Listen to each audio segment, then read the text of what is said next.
Have you ever looked at the Great Pyramid of Giza and thought, there's no way ancient humans built that? You're not alone. Millions of people around the world believe that aliens must have helped the Egyptians construct these massive monuments. But here's the thing. This popular theory completely underestimates what human beings are capable of achieving when they work together with intelligence and determination. Let's start with the most persistent myth of all. Turn on any late-night documentary channel, and you'll probably find someone with wild hair telling you that the pyramids are so perfect, so mathematically precise, that only beings from another world could have designed them.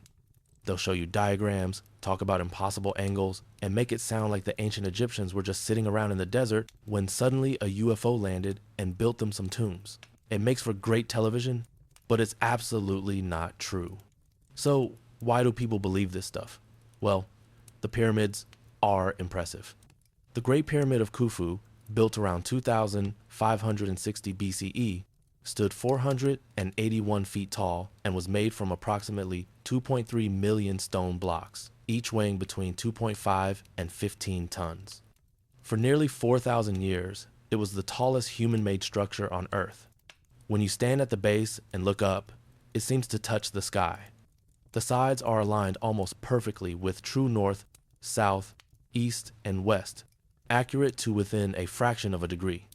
The construction is so precise that you can't fit a piece of paper between many of the stones.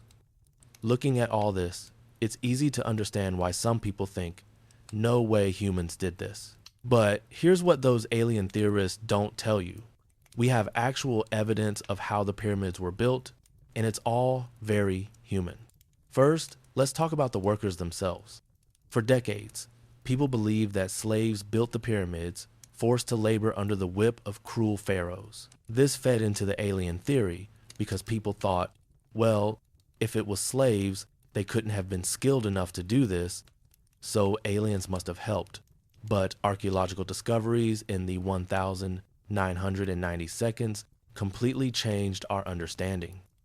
Archaeologist Mark Lehner and his team discovered the remains of a workers' village near the pyramids at Giza. This wasn't a slave camp. It was a thriving community.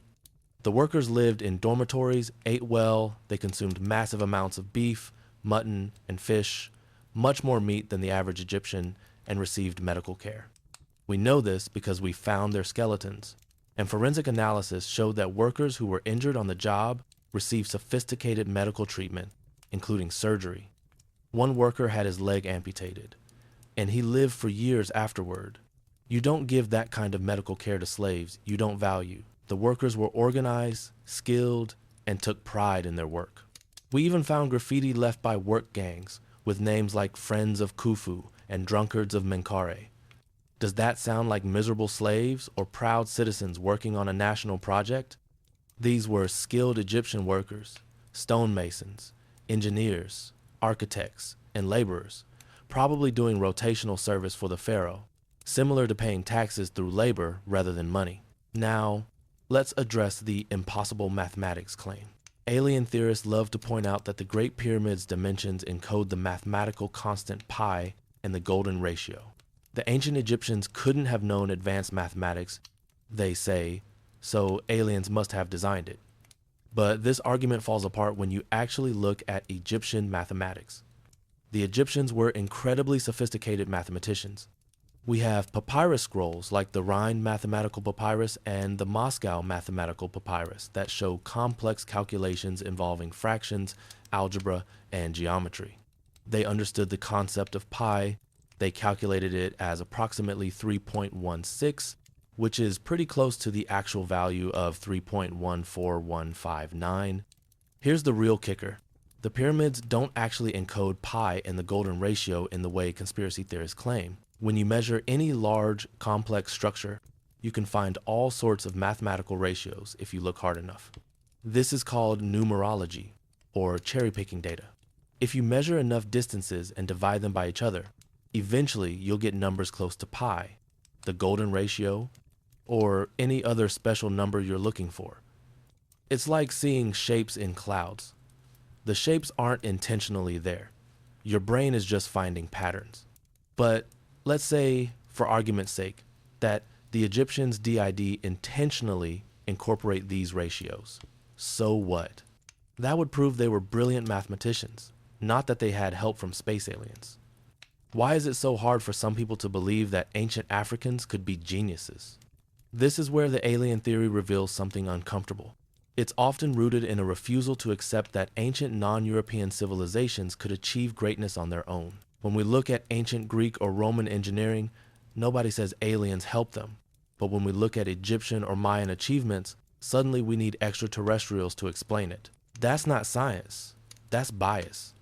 Let's talk about the actual construction methods, because this is where it gets really interesting.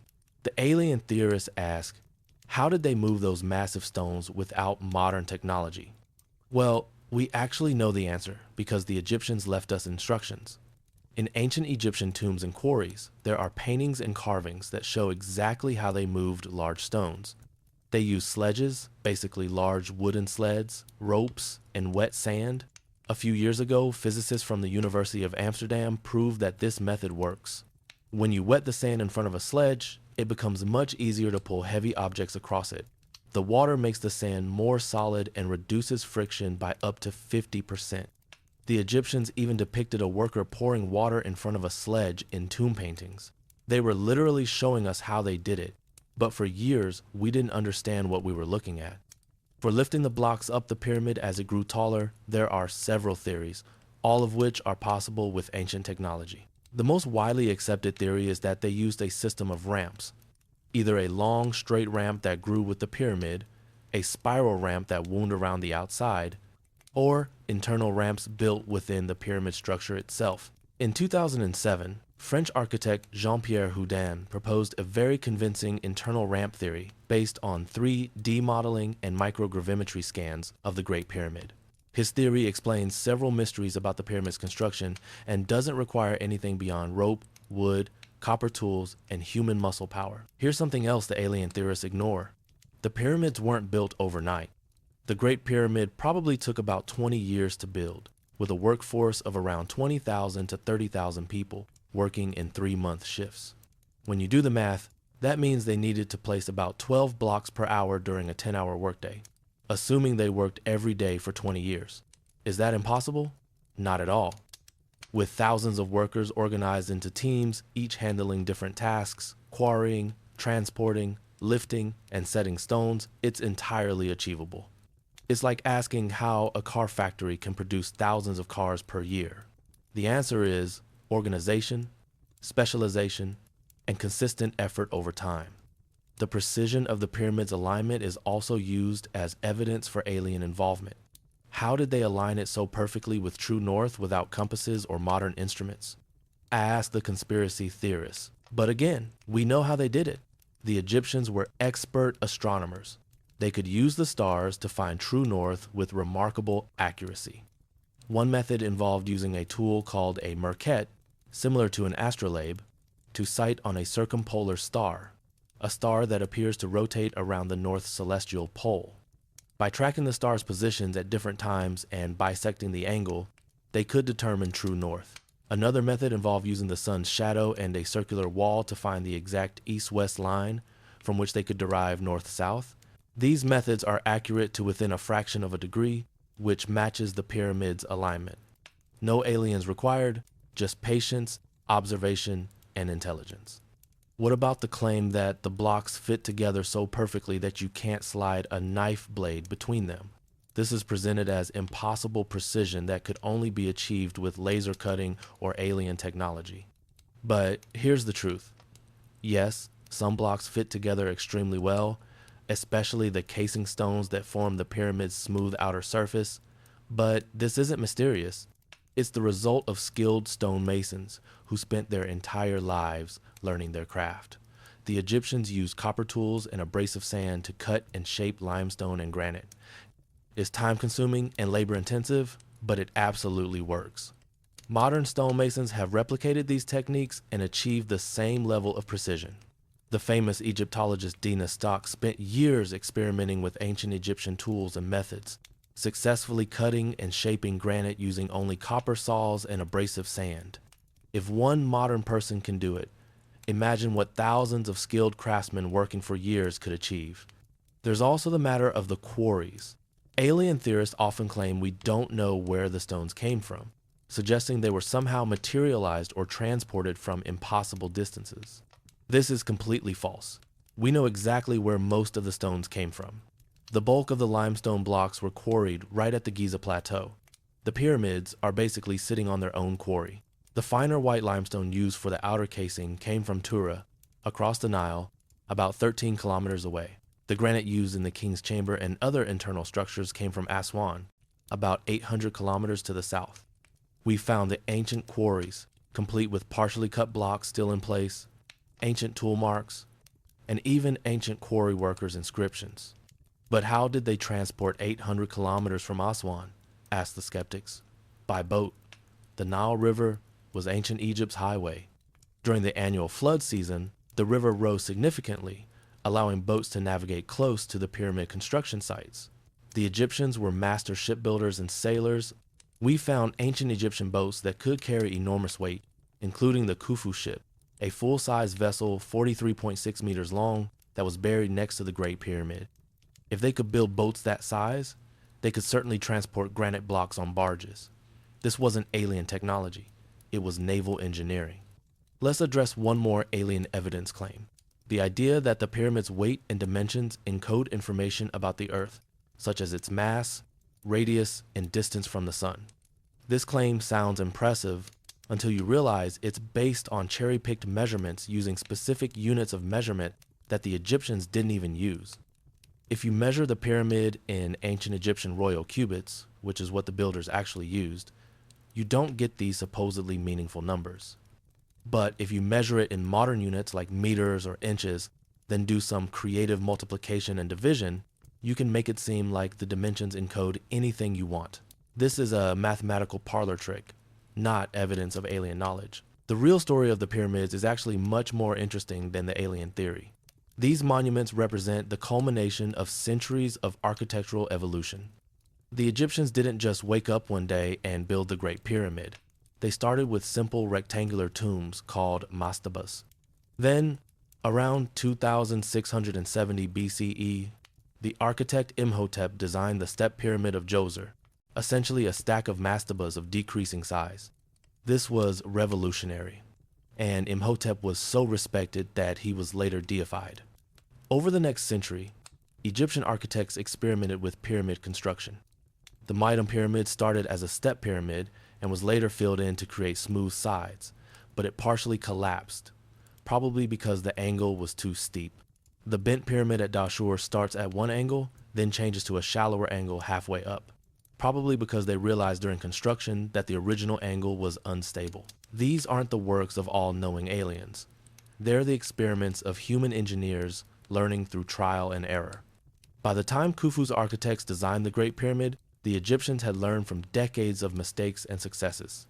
They chose a stable angle of about 51.5 degrees, built on solid bedrock, used internal relieving chambers to distribute weight away from the burial chamber, a brilliant engineering solution, and organized a massive workforce with military precision. This wasn't magic or alien intervention. It was the result of accumulated knowledge, careful planning, and enormous effort. Here's something that should make you proud of humanity. The Great Pyramid remained the tallest structure in the world for about 3,800 years, until the Lincoln Cathedral in England surpassed it in 1311 CE. Think about that. Ancient humans built something so magnificent that it took their descendants nearly 4 millennia to build something taller. That's not evidence of alien help, that's evidence of human genius. The alien pyramid theory also ignores the most important evidence of all. The pyramids exist within a rich cultural and historical context. They're not isolated anomalies that appeared out of nowhere. We have thousands of years of Egyptian history, art, literature, and architecture that led up to them and followed them. We can read the ancient Egyptians' language. We know their kings' names. We have their shopping lists, love poems, medical textbooks, and legal documents. We found their cities, their farms, their temples, and their graves. The pyramids are part of a continuous civilization that lasted over 3,000 years, one of the longest running civilizations in human history. To claim aliens built the pyramids, You have to ignore this massive body of evidence and pretend that Egyptian civilization doesn't exist. There's also a practical question that alien theorists never answer. Why would aliens come all the way to Earth just to build some tombs for dead kings? If they had the technology to travel across the galaxy, surely they had better things to do than stack rocks in the desert. And if they were going to help humans, why just build monuments? Why not share medical knowledge, agricultural techniques, or peaceful technology? The alien theory doesn't make sense even on its own terms. The truth is, believing in the alien theory is a choice to be less amazed, not more. When you understand that humans, people like you and me, with the same brain capacity we have today, organize themselves, develop technologies, and work together to create something that would stand for thousands of years, it's far more inspiring than thinking some outside force did it for us. The pyramids are a testament to human cooperation, ingenuity, and determination. They prove that when people work together toward a common goal with planning and perseverance, there are no limits to what we can achieve. So the next time someone tells you that aliens built the pyramids, you can tell them the truth. Humans built the pyramids, and that's far more extraordinary. Our ancestors didn't need help from the stars to reach for them. They did it themselves, and their achievement still stands today, challenging us to dream big and work together to accomplish the impossible. Chapter 2, The Slave Myth. Were the pyramids really built by oppressed slaves? Did thousands of whip-scarred slaves drag massive stone blocks across the desert under the blazing Egyptian sun, dying in droves to satisfy a pharaoh's megalomaniacal dreams? This image has been burned into popular culture through countless movies, books, and television shows. But what if I told you that this iconic image is almost completely wrong? The truth about who built the pyramids and how they lived is one of the most fascinating corrections in modern archaeology. The slave myth is so deeply embedded in our culture that it's hard to believe it's false. We've all seen the movies, Charlton Heston in the Ten Commandments, with thousands of extras pulling stones while Egyptian overseers crack whips. It's dramatic, it fits our narrative of ancient tyranny, and it seems to explain how such massive projects could be completed. There's just one problem. It's not supported by archaeological evidence. In fact, the evidence points in the completely opposite direction. Let's start with the most important discovery, the workers' village and cemetery found at Giza in the 1,990 seconds by archaeologists Mark Lehner and Zahi Hawass. This discovery fundamentally changed our understanding of who built the pyramids. About 400 meters south of the Sphinx, they found the remains of a large settlement that housed the pyramid workers. This wasn't a slave camp. It was an organized town with bakeries, breweries, medical facilities, and comfortable sleeping quarters. The workers' dormitories were long galleries where men slept together, similar to military barracks. But these weren't dungeons. They were well-constructed buildings with good ventilation. The workers had beds, not just stone floors.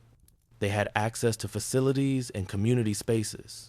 This was housing designed for valued workers, not expendable slaves.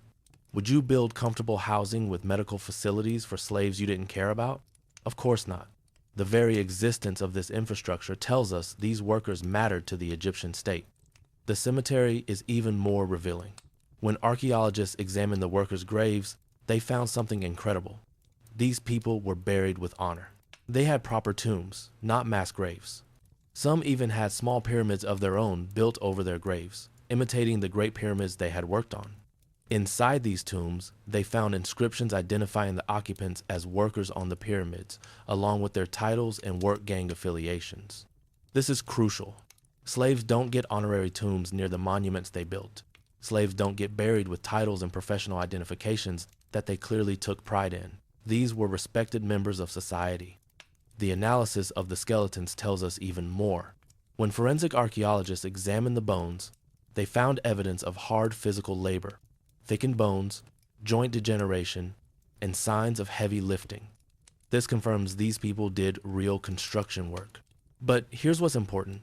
They also found evidence of medical care. Several skeletons showed signs of healed fractures, including complex breaks that had been set properly. One worker, as mentioned earlier, had his leg amputated, and he lived for years afterward with a prosthetic. The amputation was done surgically, and the bone had healed cleanly. This level of medical intervention required skilled doctors, surgical tools, and a recovery period where the worker didn't have to labor. You don't invest that kind of medical resources in slaves. Even more telling is what the skeletons reveal about the worker's diet.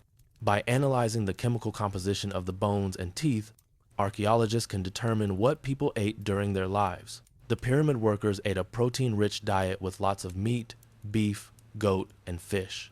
They consumed significant amounts of bread and beer. We know this not just from the bones, but also from the massive amounts of animal bones found in the workers' village, the remains of their meals. Archaeologist Richard Redding analyzed these animal bones and estimated that workers consumed about 4,000 pounds of meat every day. That's 11 cattle and 33 sheep or goats daily, plus fish from the Nile. This was a better diet than most ancient Egyptians had. Why would you feed slaves better than free citizens? You wouldn't. But you would feed valued workers well to keep them strong and productive. The organization of the workforce also tells us these weren't slaves. Ancient Egyptian administrative documents and inscriptions reveal a sophisticated system of rotating labor crews. Workers were divided into large groups called files, from the Greek word for tribe, and these were further divided into smaller work gangs. Each gang had colorful names that reflected their pride and competitive spirit. Names like Friends of Khufu, Drunkards of Menkaure, and Enduring Gang. Does this sound like slave labor, or does it sound like organized teams of workers who had esprit de corps? The naming of work gangs is actually similar to modern sports teams or military units. It builds camaraderie and motivation. Ancient Egyptian records suggest that workers served in rotation, probably coming from all over Egypt to work on the pyramids for 3 or 4 months at a time before returning home. This was a form of national service, similar to taxation through labor. In ancient Egypt, if you couldn't pay taxes in goods or money, you paid with work. This system, called corvée labor, was common in many ancient civilizations. It's not slavery, it's civic duty. Many of these workers probably came from farming communities, and they worked on the pyramids during the Nile flood season when their fields were underwater anyway and agricultural work was impossible. Think about it from the Egyptians' perspective. Building a pyramid required incredible precision and skill. You needed expert stonemasons who could cut blocks to exact specifications. You needed engineers who understood mathematics and could ensure the structure remained stable as it rose hundreds of feet into the air. You needed carpenters to build the ramps and sledges. You needed metal workers to make and maintain the copper tools. You needed administrators to coordinate the logistics of feeding and housing tens of thousands of workers. You needed surveyors to keep everything aligned. Could you achieve this level of precision and coordination with unskilled, unmotivated slaves working under the whip? Absolutely not. Let me give you a modern comparison. Imagine trying to build a skyscraper using only slave labor, people who don't want to be there, who have no training, and who are motivated only by fear. Could you create something precise, stable, and beautiful? Of course not. You need skilled workers who care about quality, engineers, welders, electricians, and craftsmen who take pride in their work. The pyramids required the same thing. The precision of the stonework, the accuracy of the alignment, the sophistication of the internal structure, all of this required skilled, motivated workers who knew what they were doing. There's also graffiti left by the workers themselves, marks and inscriptions on stones inside the pyramids where no tourist would ever see them. These inscriptions name the work gangs and sometimes include messages or drawings. In the Great Pyramid, some of the relieving chambers above the king's chamber have graffiti that includes the name Khufu and the names of work gangs. This graffiti is important because it shows workers marking their accomplishments. This section was built by our gang. That's pride and workmanship, not the mark of enslaved misery. Historical texts also contradict the slave myth. The ancient Greek historian Herodotus visited Egypt around 450 BCE, about 2,000 years after the Great Pyramid was built, and wrote about what the Egyptian priests told him regarding the pyramid's construction. He mentioned that 100,000 men worked in 3-month rotations, and that the pharaoh had to provide food, clothing, and onions, which were considered medicinal and healthy. While Herodotus got some details wrong, 100,000 is probably an exaggeration, the idea of rotating labor crews who were provided for matches the archaeological evidence. He didn't describe slaves being whipped, he described workers being provisioned. Now, let's address the elephant in the room, the biblical story of Hebrew slaves in Egypt. Many people conflate the pyramid builders with the enslaved Hebrews described in the book of Exodus. However, there's no archaeological evidence linking Hebrew slaves to pyramid construction.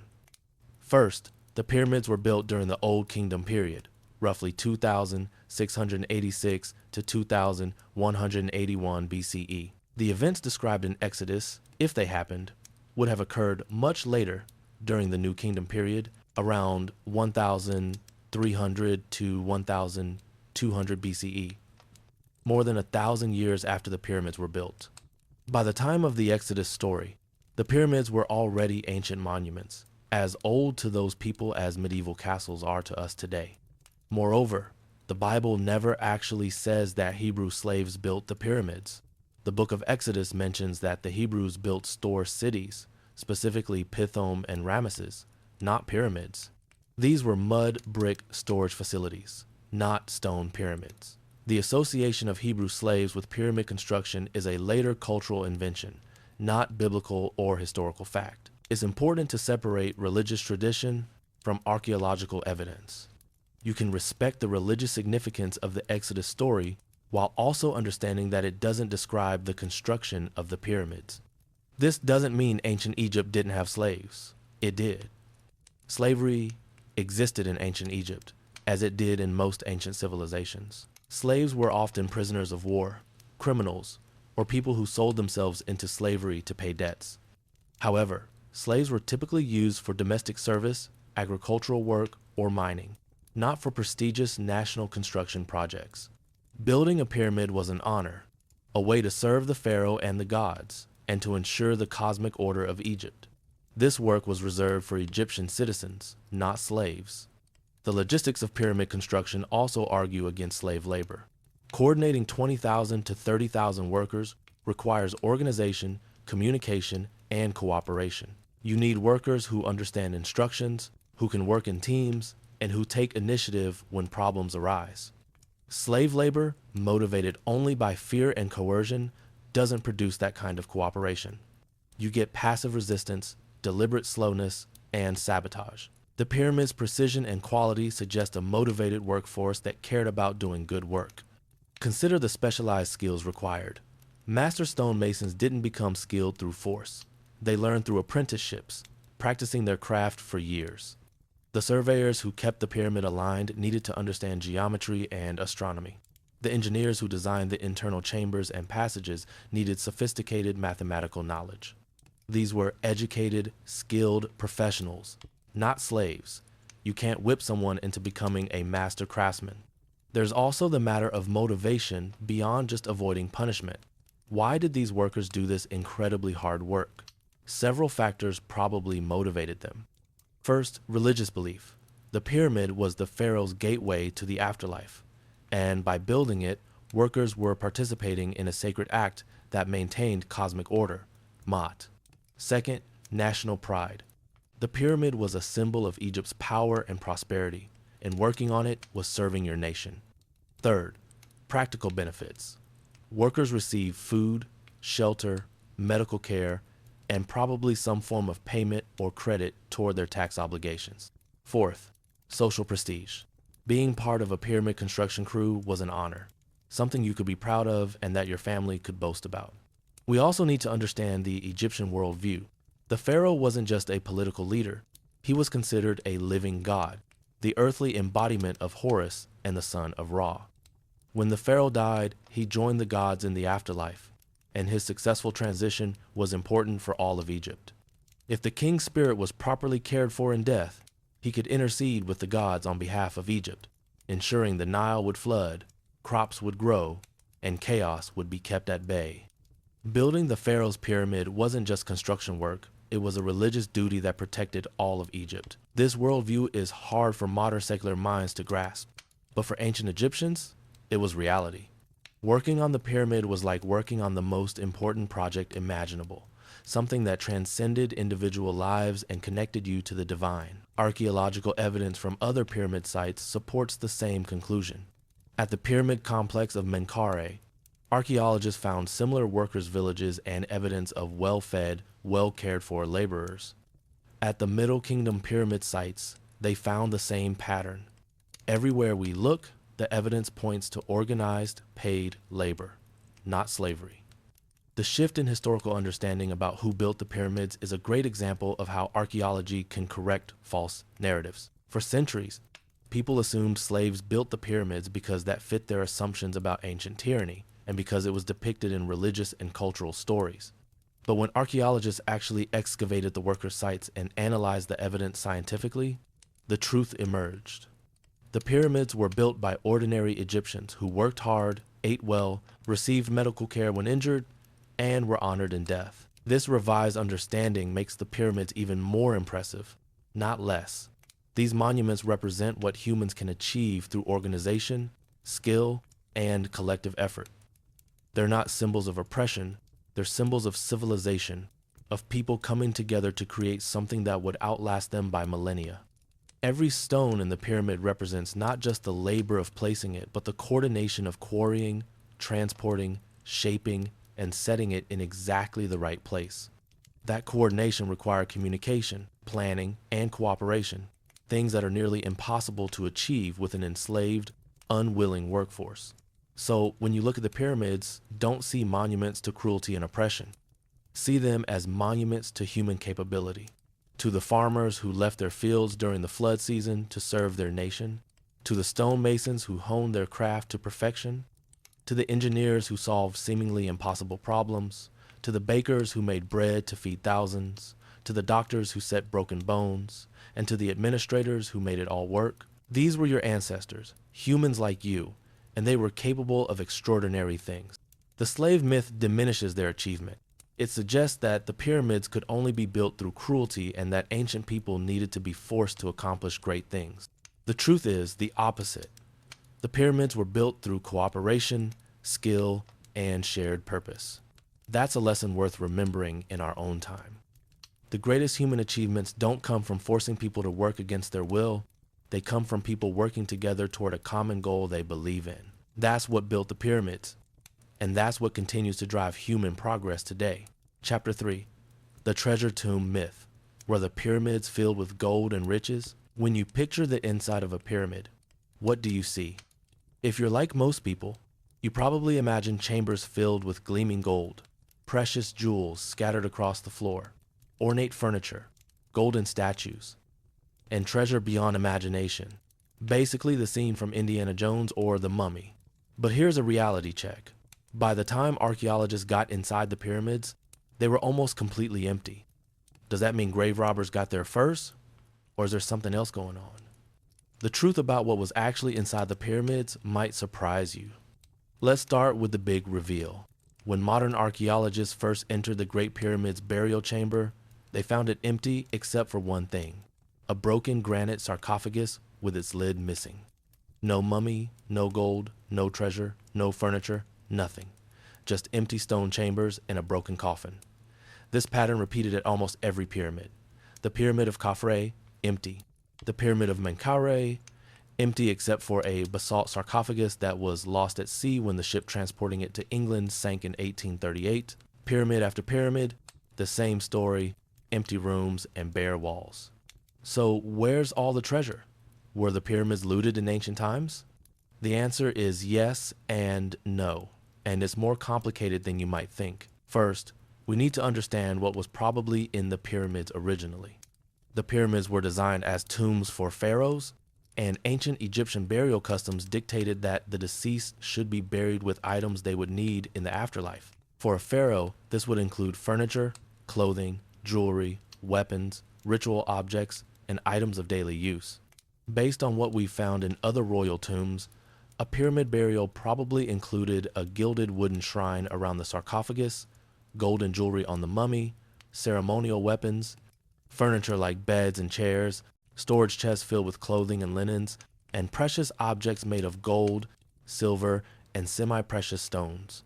However, and this is crucial, pyramid burials were probably never as richly furnished as later royal tombs. How do we know this? Because we have one intact royal tomb from a later period to compare, the tomb of Tutankhamun, discovered in 1922 by Howard Carter. Tut's tomb was packed with over 5,000 objects, including 3 nested coffins, the innermost solid gold, a gold death mask, chariots, furniture, clothing, jewelry, weapons, and countless ritual objects. The tomb was so full that items were stacked on top of each other. But here's the thing. Tutankhamun was a minor pharaoh who ruled for only about 9 years and died as a teenager. He wasn't one of the great pharaohs, yet his tomb contained unbelievable wealth. So why weren't pyramid burials as rich? The answer has to do with changing burial practices and security. The pyramids were built during the Old Kingdom period, roughly 2686 to 2181 BCE. These massive structures were impossible to hide. They were giant advertisements saying, "Pharaoh buried here." Everyone in Egypt and beyond knew exactly where the royal burials were. This made them obvious targets for tomb robbers. By the New Kingdom period, starting around 1550 BCE, Egyptian burial practices had changed dramatically. Pharaohs were no longer buried in pyramids, but in hidden rock-cut tombs in the Valley of the Kings, a remote desert valley on the west bank of the Nile near Thebes. The logic was simple. If you hide the tomb, maybe robbers won't find it. This new approach allowed for richer burials because there was at least a chance they'd remain undiscovered. But the pyramid builders didn't have that option. They built massive, visible monuments, which meant they had to accept that tomb robbers would eventually break in. So, what did they do? They focused their resources on the pyramid structure itself, the eternal house for the pharaoh's spirit, rather than on perishable grave goods. The pyramid was the treasure, in a sense. Its purpose was to provide a permanent structure that would last forever, ensuring the pharaoh's name and memory would survive. The actual burial goods, while valuable, were secondary to the monument itself. That said, the pyramids were definitely looted, and it happened relatively quickly after the burials. We know this because ancient Egyptian texts mention pyramid robberies, and archaeological evidence shows that most pyramids were violated within a few hundred years of their construction, during periods of political instability. During the First Intermediate Period, around 2181 to 2055 BCE, central authority in Egypt collapsed, and the country descended into chaos. This was the perfect opportunity for organized tomb robbery. Local officials, who were supposed to guard the pyramids, may have participated in or organized the looting themselves. Tomb robbery in ancient Egypt was a serious crime punishable by death, but it was also extremely lucrative. A single piece of royal jewelry could make a thief wealthy for life. The risks were high, but so were the rewards. Ancient Egyptian legal documents record trials of tomb robbers, and the testimonies are fascinating. Robbers describe how they tunneled into tombs, broke open sarcophagi, stripped mummies of their jewelry, and divided the loot. Some confessions describe melting down golden objects to hide the evidence. These weren't random thieves. They were organized criminals, often working in teams that included insiders with knowledge of tomb layouts. The Great Pyramid has at least 2 known entrances. The original entrance, located on the north face about 17 meters above ground level, and the Robber's Tunnel, also known as Al-Mamun's Tunnel, created around 820 CE by workers employed by Caliph Al-Mamun.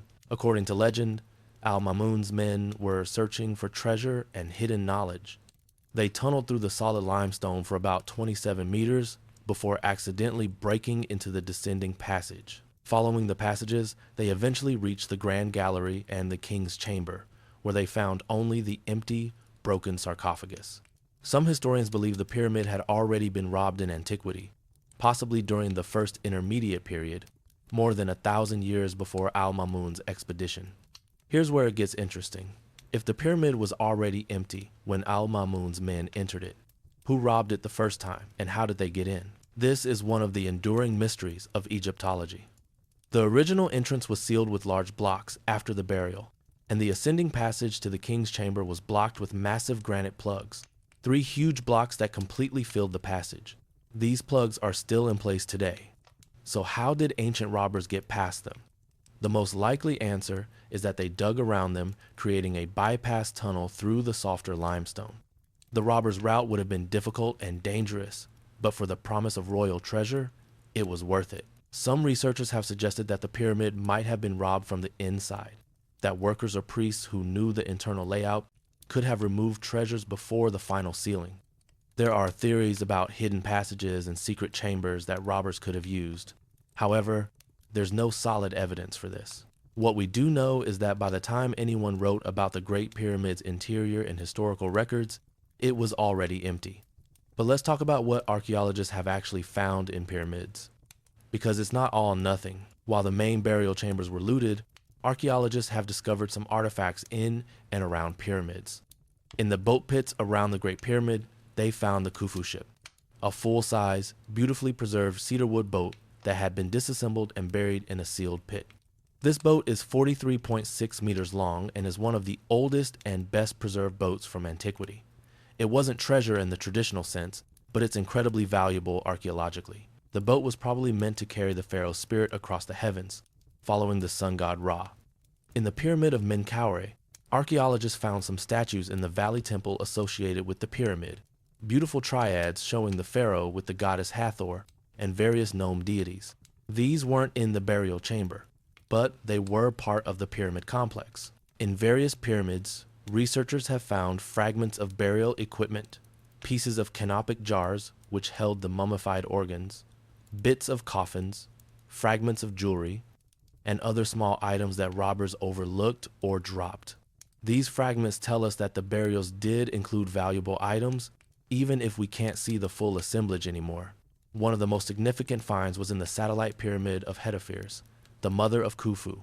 Her tomb, discovered in 1925, contained furniture, jewelry boxes, emptied of their contents, and other burial goods. The tomb had been disturbed in antiquity, but enough remained to give us a glimpse of what a royal burial of that period looked like. The furniture was particularly impressive: a bed, chairs, and a carrying chair, all overlaid with gold. This discovery confirmed that Old Kingdom royal burials did include valuable items, even if most of it was stolen thousands of years ago. Now, here's something that many people don't realize. The pyramid complexes included much more than just the pyramid itself. Each pyramid was part of a larger complex that included a mortuary temple attached to the pyramid, a causeway leading down to the Nile, and a valley temple at the river's edge. These temples were richly decorated with stone reliefs, statues, and probably precious metal accents. Over time, these temples were also looted and dismantled. The fine white limestone casing stones that covered the pyramids were stripped away and reused in later construction projects in Cairo. What we see today, the rough, stepped appearance of the pyramids, is actually the inner core structure. The smooth, gleaming white exterior is gone, carried away piece by piece over centuries.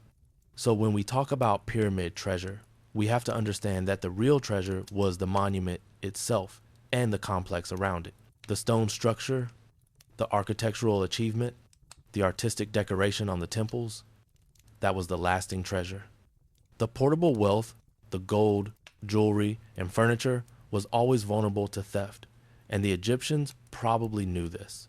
That's why they invested so much in the permanent structure rather than in grave goods alone. There's also the matter of what wealth meant in ancient Egypt. Today, we think of treasure as gold and jewels, but for the ancient Egyptians, value was more complex. Yes, gold was precious, but so were certain types of stone, like lapis lazuli, which had to be imported from Afghanistan, and turquoise. Cedar wood from Lebanon was extremely valuable because Egypt had few trees. Ebony from Africa was prized. Fine linen was a luxury item. When we think about what was in the pyramids, we should think beyond just gold. The tombs probably contained a wide variety of materials that were valuable in their context. Another myth worth addressing is the idea that there are still hidden chambers in the pyramids filled with treasure waiting to be discovered. This theory gets revived every few years, especially when new scanning technologies are used on the pyramids. In 2017, scientists using muon tomography, a technique that uses cosmic ray particles to see through solid stone, announced they had detected a large void in the Great Pyramid above the Grand Gallery. This created a media sensation, with headlines shouting about a secret chamber and hidden treasures. But archaeologists were more cautious. First, The void might not be a chamber at all. It could be a structural feature, like a weight-relieving space built into the pyramid to reduce pressure on the grand gallery below. Second, even if it is a chamber, there's no reason to think it contains treasure. It could be empty, or it could contain only structural elements. Third, we can't access it without drilling through the pyramid, which would damage the monument. So even if there's something interesting there, we might never know what it is unless non-invasive technology improves dramatically. The fantasy of hidden treasure in the pyramids is understandable. It's exciting to imagine that somewhere in these ancient structures, there's a sealed chamber filled with gold, just waiting for the right archaeologist to find it. But the reality is that the pyramids have been explored, probed, and studied for centuries. The obvious chambers have all been found. If there are any remaining undiscovered spaces, they're either inaccessible, empty, or filled with structural material rather than treasure. Here's what we should appreciate instead. The treasure of the pyramids is what remains, not what was taken. The treasure is the engineering knowledge embedded in their construction, the mathematical precision of their design, the organizational skill required to build them, and the cultural and historical information they provide. Every stone in the pyramid is a data point telling us about ancient Egyptian technology. The alignment tells us about their astronomy. The internal structure tells us about their understanding of physics and weight distribution. The hieroglyphic inscriptions found in some pyramids, particularly the pyramid texts in later pyramids, tell us about their religious beliefs and concepts of the afterlife. The pyramid texts, found in pyramids from the 5th dynasty onward, are some of the oldest religious texts in the world. They're essentially a guidebook for the pharaoh's journey through the afterlife, containing spells, prayers, and instructions. These texts are incredibly valuable for understanding ancient Egyptian religion and thought. They're not gold or jewels, but in terms of historical value, they're priceless. They give us direct access to the minds of people who lived 4,500 years ago, letting us understand what they believed, what they feared, and what they hoped for after death. So, when you think about pyramid treasure, think about this. We have monuments that have stood for over 4,500 years, surviving empires, invasions, earthquakes, and the passage of millennia. We have texts that let us read the words of ancient priests and understand their cosmology. We have architectural marvels that still challenge our understanding of ancient engineering. We have art and hieroglyphics that tell stories across the ages. That's the real treasure of the pyramids. And unlike gold that can be melted down or jewels that can be sold, this treasure can't be stolen. It belongs to all of humanity, and it will continue to teach and inspire us for as long as the pyramids stand. The myth of pyramid treasure as rooms full of gold diminishes the actual value of these monuments. It reduces them to potential loot rather than recognizing them as achievements of human civilization. Yes, there was probably significant wealth buried in the pyramids originally, and yes, it was stolen long ago. But focusing on that lost gold misses the point. The pyramids themselves are the treasure, permanent, monumental proof that humans in the ancient world were capable of extraordinary things. No amount of gold can match the value of that lesson. Chapter 4. The Mystery Chamber Myth. Are there really secret rooms filled with ancient knowledge? What if I told you that somewhere inside the Great Pyramid, there's a hidden library containing all the lost knowledge of an advanced ancient civilization?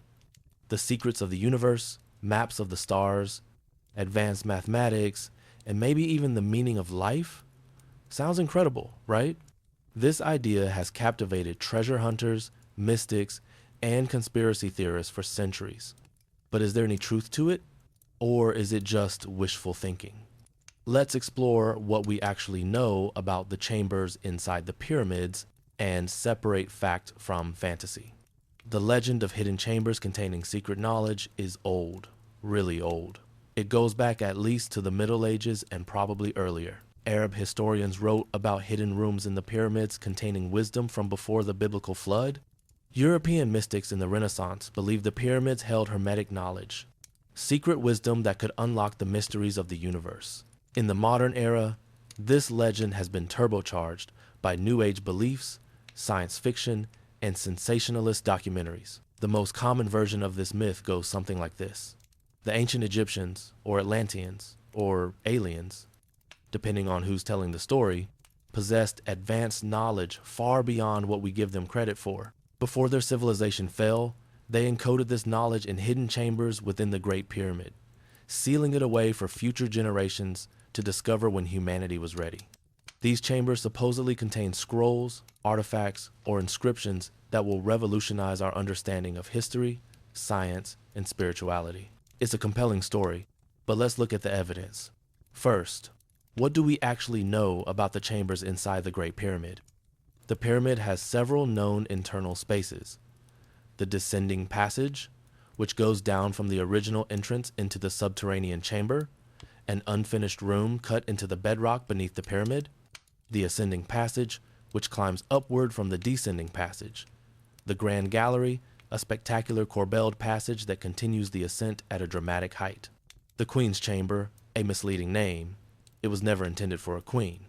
The King's Chamber, which contains the granite sarcophagus and 5 relieving chambers above the King's Chamber, built to distribute the weight of the stone above and prevent the burial chamber from collapsing.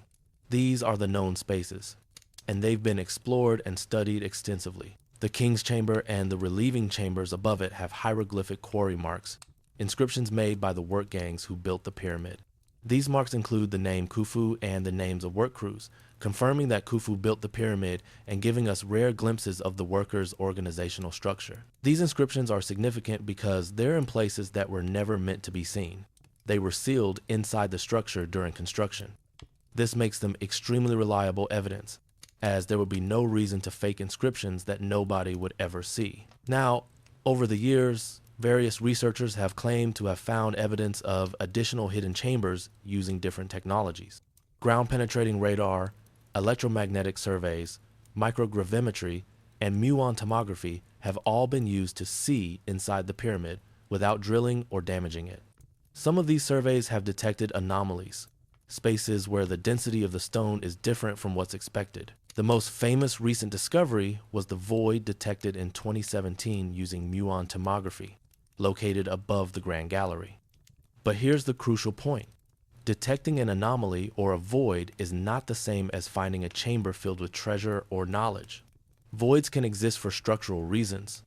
The Great Pyramid has relieving chambers above the King's Chamber, specifically to create empty space that reduces pressure. It's entirely possible that there are similar structural voids elsewhere in the pyramid. The void detected in 2017 could be a relieving space, a construction gap, or even a series of smaller voids that the scanning technology interpreted as one large space. We don't know, and until we can access it, which would require drilling through the pyramid, something that most archaeologists strongly oppose because it would damage the monument, we won't know. The fantasy of hidden knowledge chambers is based on several flawed assumptions. First, it assumes that ancient Egyptians had knowledge far beyond what we credit them with, knowledge they felt the need to hide. But this doesn't match what we know about Egyptian culture. The Egyptians were not secretive about their knowledge. They were quite open about it. They wrote on temple walls, on papyrus scrolls, on pottery shards. They wanted their words to be read, their achievements to be remembered, their gods to be honored. The idea that they would hide their most important knowledge away where no one could find it contradicts everything we know about their culture. Second, it assumes that the Great Pyramid was built for some purpose other than being a tomb. Some theorists claim the pyramid is an astronomical observatory, a power plant, a water pump, or a beacon to extraterrestrials. Anything except a tomb. But the evidence overwhelmingly supports the tomb theory. The pyramid has a sarcophagus in the burial chamber. It's part of a complex that includes mortuary temples designed for the cult of the dead king. It matches the pattern of other pyramids that were clearly tombs. The hieroglyphic inscriptions found in later pyramids are funerary texts. Everything about the pyramid's design and context screams tomb. Claiming it's something else requires ignoring mountains of evidence. Third, the hidden knowledge myth often relies on the idea that ancient civilizations were more advanced than modern archaeology suggests. The Atlantis theory, ancient astronaut theory, or the idea of a global advanced civilization that existed before recorded history. While these ideas make for great fiction, they're not supported by evidence. We have a clear archaeological record of human development from the Stone Age through the Bronze Age and into historical periods. There are no gaps where an advanced global civilization could have existed without leaving massive amounts of archaeological evidence. Advanced civilizations produce lots of stuff: buildings, tools, trash, graves, roads, ports. We don't find evidence of such a civilization because it didn't exist. That said, the ancient Egyptians did have impressive knowledge. They were skilled astronomers, mathematicians, engineers, doctors, and architects. They developed one of the first writing systems, created a stable political system that lasted thousands of years, and built monuments that still stand today. But their knowledge wasn't hidden or mystical. It was practical and tied to their needs. They needed astronomy to create calendars for agricultural planning. They needed mathematics to survey fields, calculate taxes, and design buildings. They needed medicine to treat injuries and illnesses. Their knowledge was grounded in observation, experimentation, and accumulated experience passed down through generations. We actually have a good understanding of ancient Egyptian knowledge because they wrote it down and we can read it.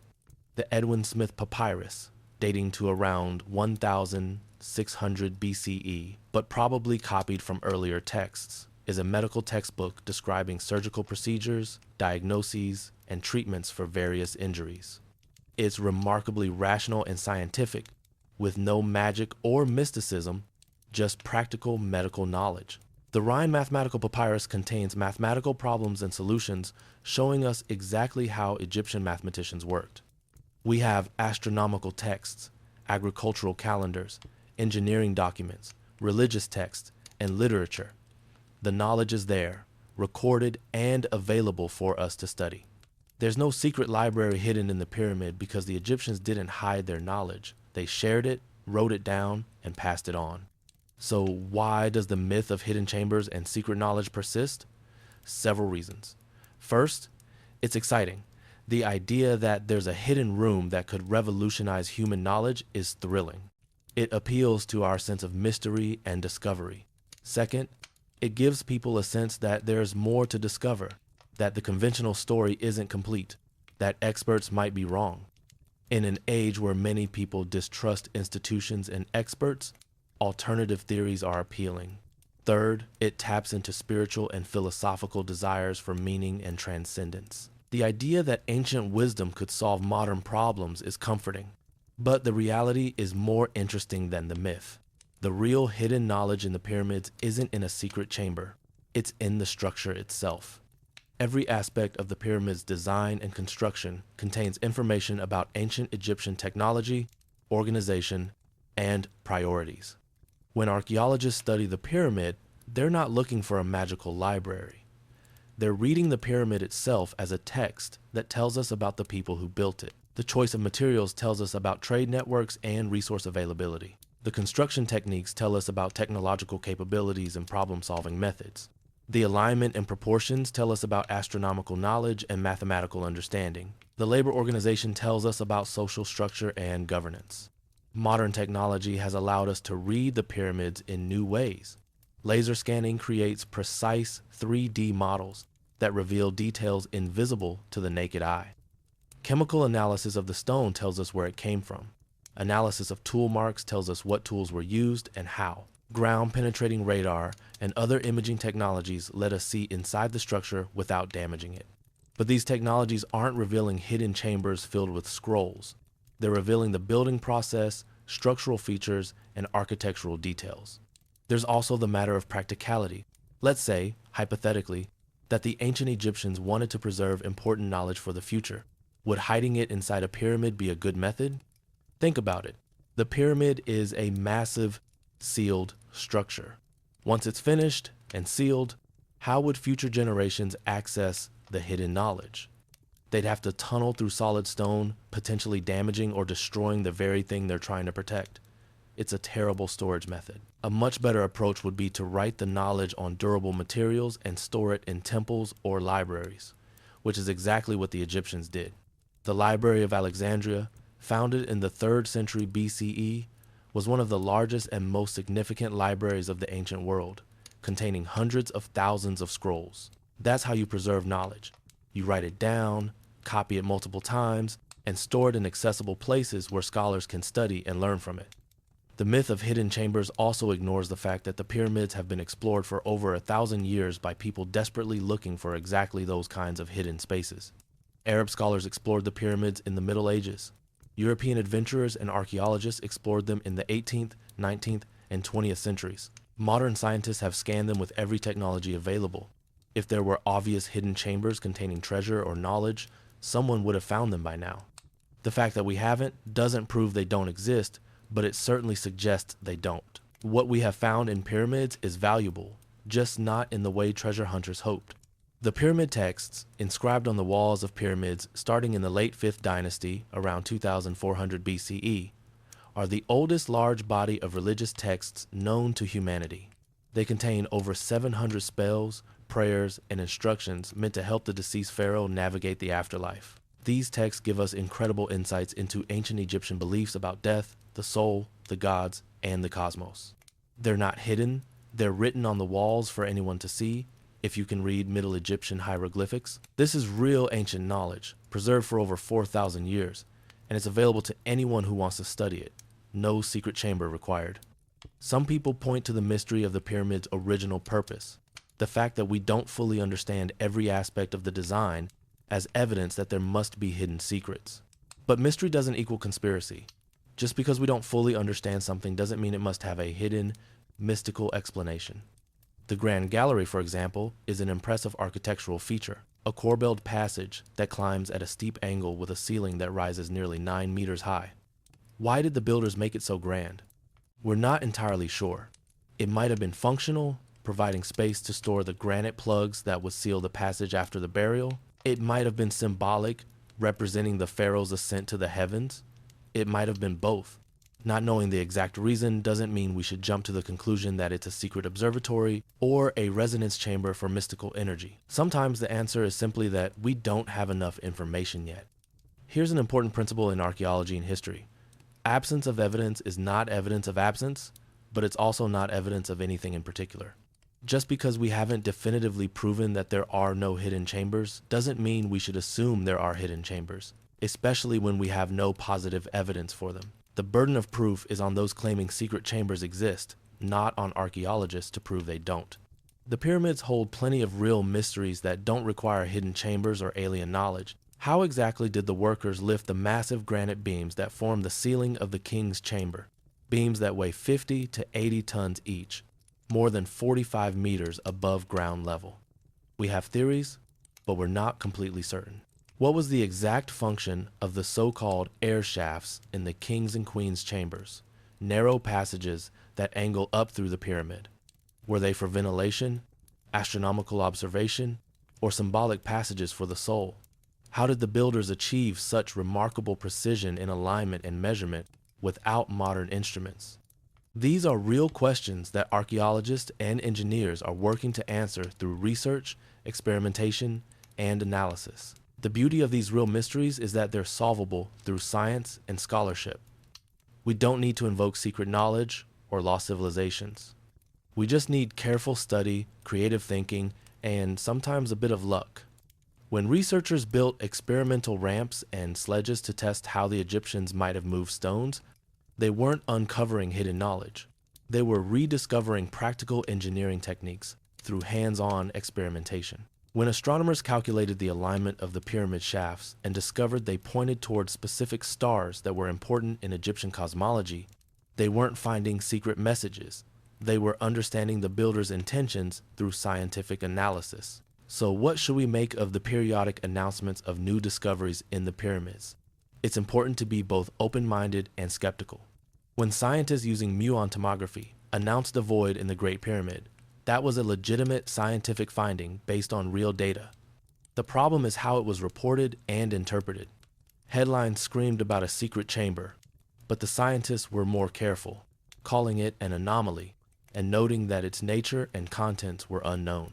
Media sensationalism turned a scientific observation into a treasure hunt narrative. If we do eventually gain access to this void, assuming it's a real chamber and not just a structural feature, what will we find? Based on everything we know about the pyramid and ancient Egyptian culture, The most likely possibilities are nothing. It's empty space built for structural reasons. Rubble or fill material used during construction, or perhaps some construction materials left behind by the builders. The least likely possibility is a cache of treasure or a library of ancient wisdom. That doesn't make the potential discovery unimportant. Even an empty chamber would tell us something about how the pyramid was built and why it was designed that way. But it's not going to rewrite human history or reveal lost secrets.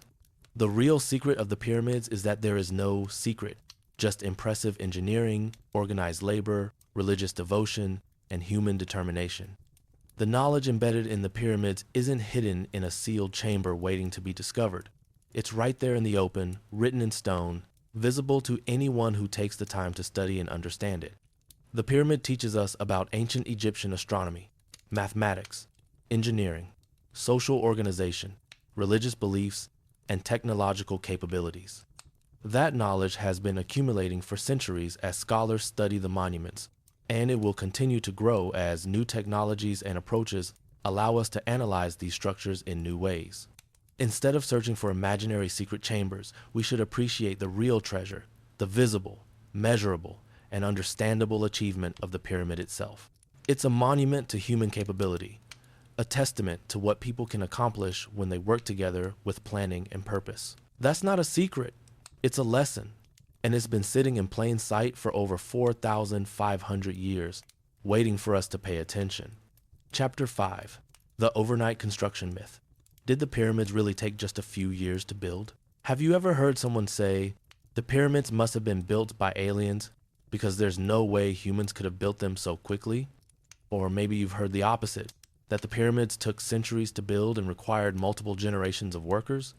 Both of these claims are wrong, and the truth about how long it actually took to build a pyramid is both more reasonable and more impressive than either extreme. So how long did it really take? And how do we know? Let's start with the Great Pyramid of Khufu, the largest and most studied pyramid.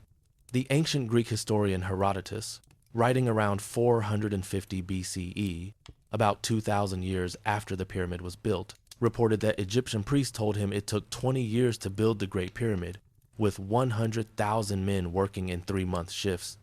For a long time, historians weren't sure whether to trust this number.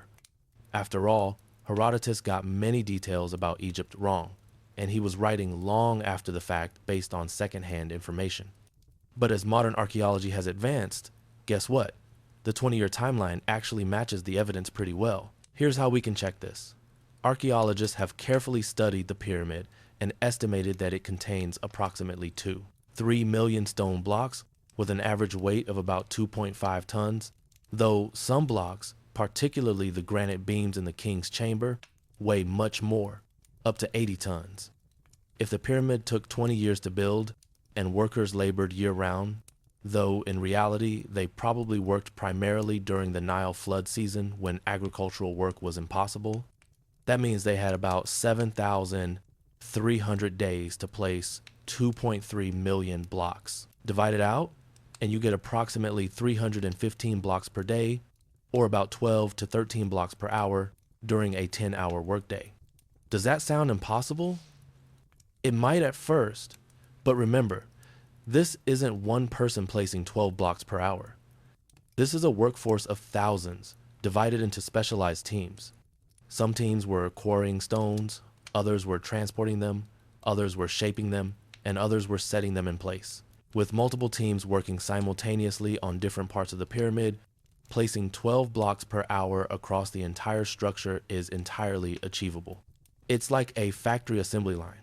Each worker does one specific task, and the cumulative result is impressive productivity. Modern experimental archaeology has tested whether this pace is realistic. Researchers have tried to move and place large stones using only ancient Egyptian technology, rope, wooden sledges, copper tools, and human muscle power. These experiments have consistently shown that teams of workers can move multi-ton blocks significant distances in a single day. The key is organization and technique, not superhuman strength or mysterious technology. But let's address the flip side of this myth, the idea that pyramids took just a few years or were built almost overnight. This version usually comes from people trying to make the construction seem even more impossible, thereby supporting alternative theories like alien intervention. There's no way humans could build the Great Pyramid in just 5 or 10 years, they say. So it must have been aliens or advanced technology. But this sets up a straw man argument. Nobody credible claims the pyramid was built in 5 or 10 years. 20 to 25 years is the evidence-based estimate, and that's a very different proposition. 20 years is a long time, a generation. A worker who started on the pyramid as a young man in his 20s would be middle-aged by the time it was finished. Pharaoh Khufu ruled for about 23 years, and the pyramid was probably started early in his reign, meaning it was finished around the time of his death or shortly before. This makes sense. The tomb needs to be ready when you die, and while pharaohs might hope for long reigns, they couldn't count on it. Starting the pyramid early and working continuously ensured it would be ready when needed. Other pyramids took similar amounts of time. The pyramid of Khafre, Khufu's son, took an estimated 20 to 25 years. The pyramid of Menkaure, which is smaller, probably took 15 to 20 years. These weren't quick projects, but they weren't multi-generational either. They were major undertakings that required sustained effort and organization over a period of years, similar to building a large cathedral in medieval Europe or a major infrastructure project today. One common misconception is that all the work happened simultaneously, that thousands of workers were constantly swarming over the pyramid site from day one. In reality, pyramid construction happened in phases, and the workforce size varied depending on the phase. In the early stages, the focus was on preparing the site, leveling the bedrock, establishing the baseline measurements, and quarrying the initial stones. This might have required a relatively smaller workforce of specialized workers. As construction ramped up and the pyramid began to rise, the workforce would have grown, reaching its peak during the middle years when the bulk of the stone was being placed. In the final stages, as the pyramid neared completion and work focused on the upper levels and finishing touches, the workforce would have shrunk again. The workers also didn't labor every single day. As mentioned earlier, most of the workforce probably came from farming communities and worked on the pyramid during the Nile flood season, roughly July through November, when their fields were underwater and agricultural work was impossible. During the rest of the year, a smaller core group of permanent workers, skilled craftsmen, engineers, and supervisors, probably stayed at the site year-round, continuing work that required specialized skills. This seasonal labor pattern makes sense economically and practically. It allowed Egypt to undertake massive construction projects without permanently removing workers from agricultural production. Understanding this timeline also helps us appreciate the planning and logistics involved. Building a pyramid over 20 years meant organizing a continuous supply chain that lasted 2 decades. Quarries needed to produce a steady stream of stone. Transportation systems needed to move that stone from quarry to construction site day after day, year after year. Food production needed to supply thousands of workers with enough nutrition to do heavy labor. Tool production needed to keep everyone equipped with copper chisels, saws, and hammers. Medical services needed to treat inevitable injuries. Administrative bureaucracy needed to track everything: which work gangs were on site, how much material had been used, what supplies were needed, how much food was being consumed. This wasn't something you could improvise. It required sophisticated planning and management. We have evidence of this planning in the form of ancient Egyptian administrative documents from other construction projects. Papyri from the reign of Khufu, including the Diary of Merer, discovered in 2013, describe the organization of work crews, the transportation of materials, and the distribution of rations. The Diary of Merer, written by an official in charge of a work crew, describes transporting limestone blocks from Tura Quarry to Giza for the construction of the Great Pyramid. The diary is matter-of-fact, listing what was done each day, blocks transported, distances covered, rations received. It reads like a logbook, not a mystical text, and it confirms that pyramid construction was organized, planned work, carried out by ordinary people doing their jobs. The timeline also varies for different types of work on the pyramid. The core structure, the rough limestone blocks that make up the bulk of the pyramid's mass, could be placed relatively quickly once the quarrying and transportation systems were running smoothly. But the fine work took longer. The outer casing stones were made of high-quality white limestone from Tura. cut to precise angles and fitted together with minimal gaps. This precision work required skilled stonemasons and couldn't be rushed. Similarly, the granite elements, the sarcophagus, the chamber walls in the king's chamber, the massive ceiling beams required specialized work. Granite is much harder than limestone and takes longer to cut and shape. These elements probably took disproportionately more time relative to their size. Some people argue that the pyramids must have been built faster than 20 years because there are so many pyramids scattered across Egypt. If each pyramid took 20 to 25 years, they say, and there are dozens of pyramids, the timeline doesn't work. But this argument misunderstands the situation. The pyramids weren't all built simultaneously. They were built sequentially over a period of several hundred years during the Old and Middle Kingdoms. Pharaoh built a pyramid, then his son or successor built another one, and so on. At any given time, there might be one or two major pyramids under construction, not dozens. The pyramid building tradition lasted from roughly 2686 BCE, the step pyramid of Djoser, to around 1650 BCE, a span of over 1,000 years. During that millennium, Egypt built approximately 80 to 90 pyramids of various sizes. That averages out to one pyramid every 12 years or so, completely consistent with each major pyramid taking 20 to 25 years to build, with multiple pharaohs reigning during that period. It's also worth noting that pyramid construction wasn't static, it evolved over time. Early pyramids, like the Step Pyramid, were essentially experiments in monumental architecture. Some later pyramids, like the Bent Pyramid, show evidence of mid-construction design changes when engineers realized problems with their original plans. By the time of the Great Pyramid, Egyptian architects had refined their techniques through decades of experience. Later pyramids sometimes show cost-cutting measures or changes in construction methods. The pyramids of the Middle Kingdom around 2055 to 1650 BCE often used a mud brick core with stone casing rather than solid stone throughout. This made them faster and cheaper to build, though less durable.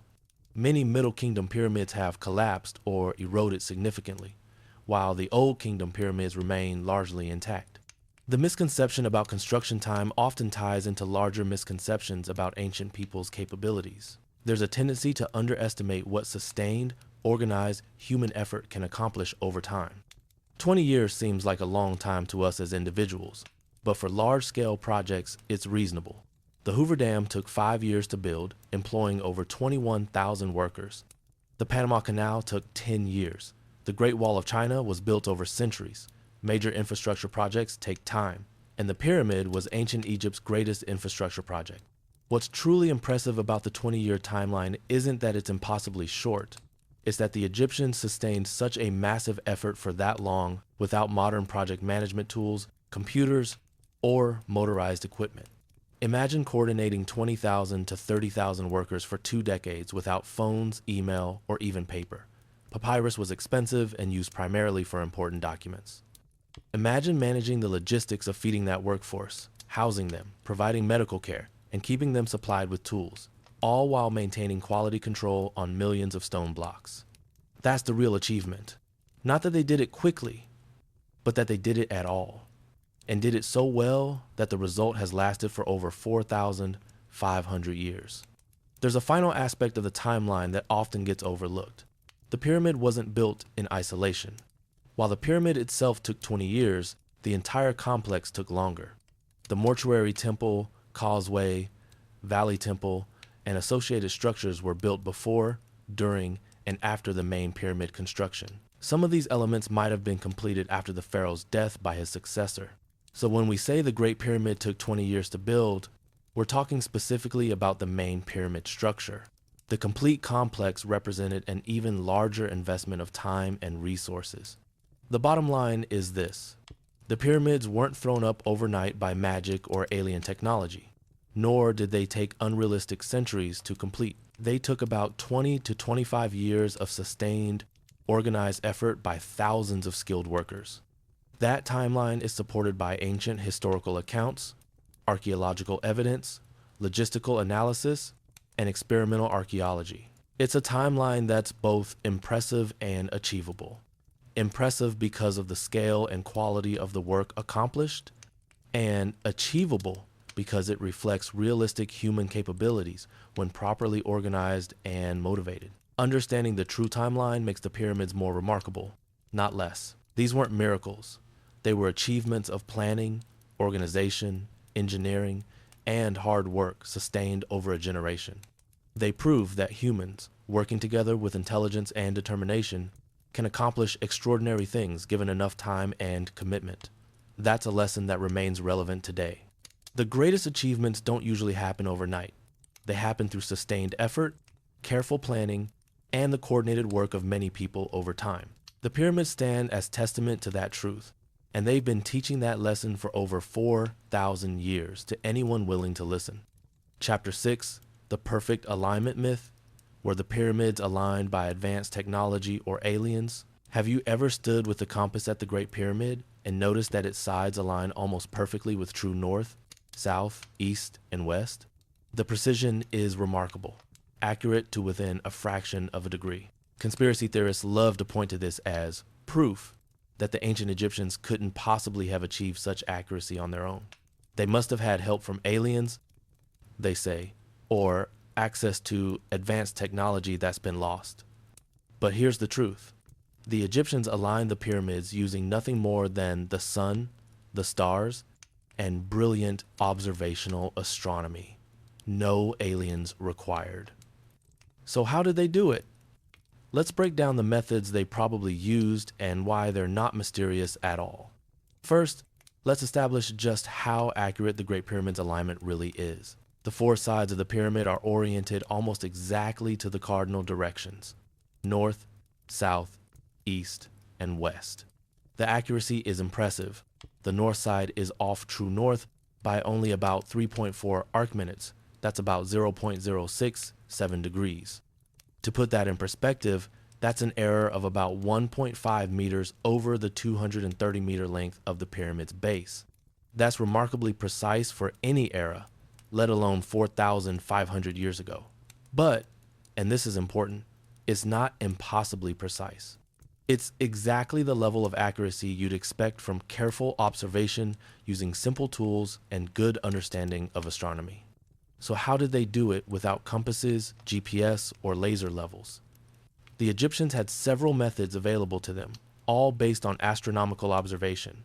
Let's look at the most likely techniques. Method 1. The Indian Circle Method. This technique uses the sun's shadow to find true north and south. Here's how it works.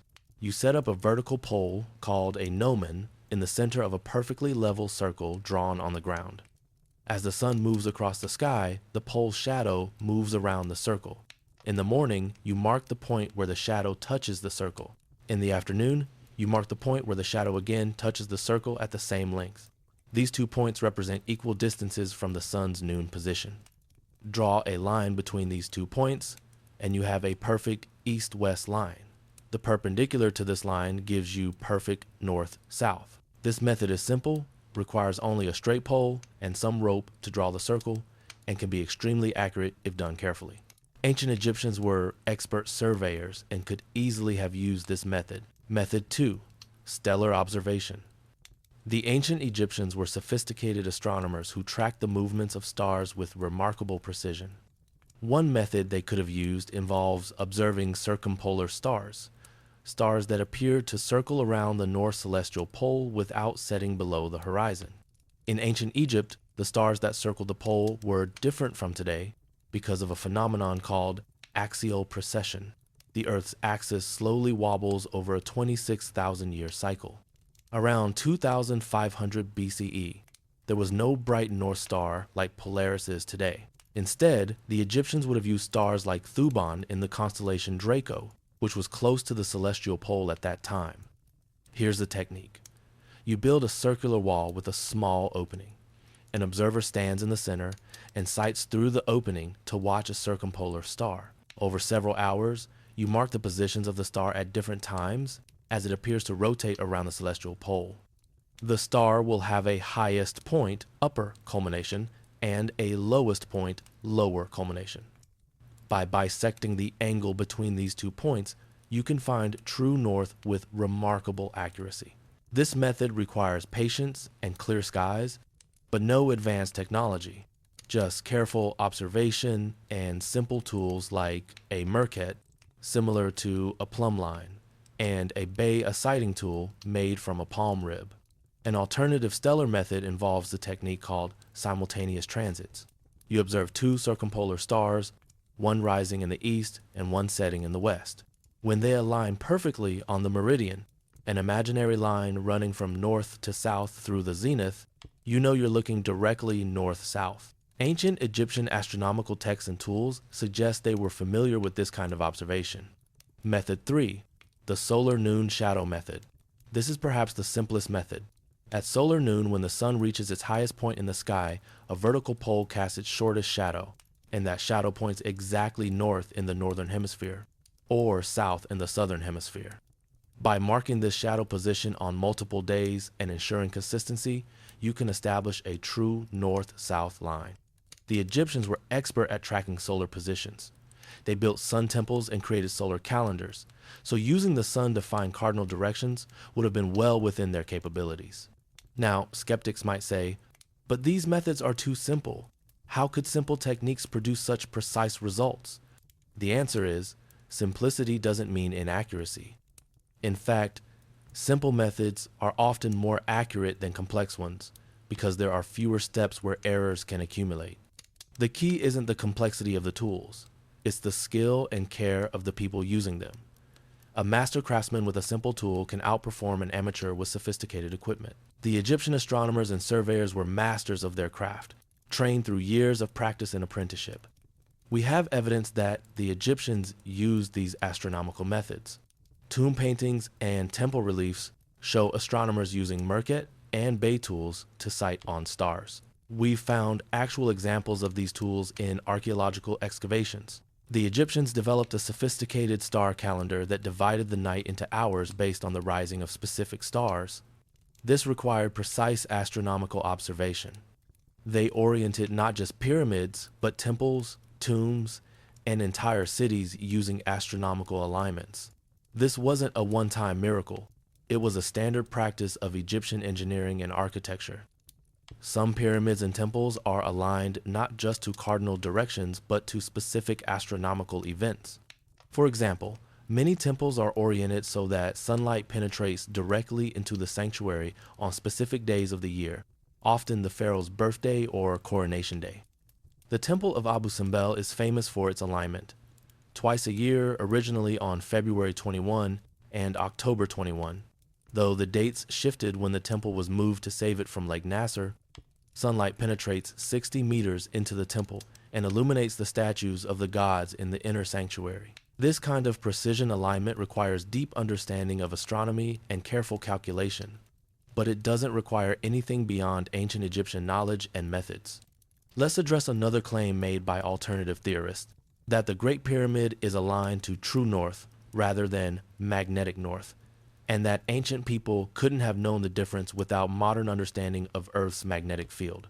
First, this claim reveals a misunderstanding of how ancient people found north. They didn't use magnetic compasses. Those weren't invented until much later. The magnetic compass was developed in China around the 11th century CE. Over 3,500 years after the pyramids were built, the Egyptians found north using the sun and stars, which automatically gives you true north, not magnetic north. In fact, finding true north using astronomical observation is easier and more accurate than using a magnetic compass, which can be affected by local magnetic anomalies, iron deposits in the ground, and the fact that magnetic north isn't even at the true North Pole. It wanders over time. So the Egyptians' achievement isn't that they somehow figured out the difference between true north and magnetic north. It's that they used astronomical observation methods that naturally align to true north. They didn't need to understand Earth's magnetic field because they weren't using magnetism. They were using the rotation of the Earth and the apparent motion of celestial objects, which are much more reliable reference points. Another aspect of the alignment myth involves the claim that the pyramid is aligned to other important global locations or that it sits at the exact center of Earth's landmass. These claims sound impressive but fall apart under scrutiny.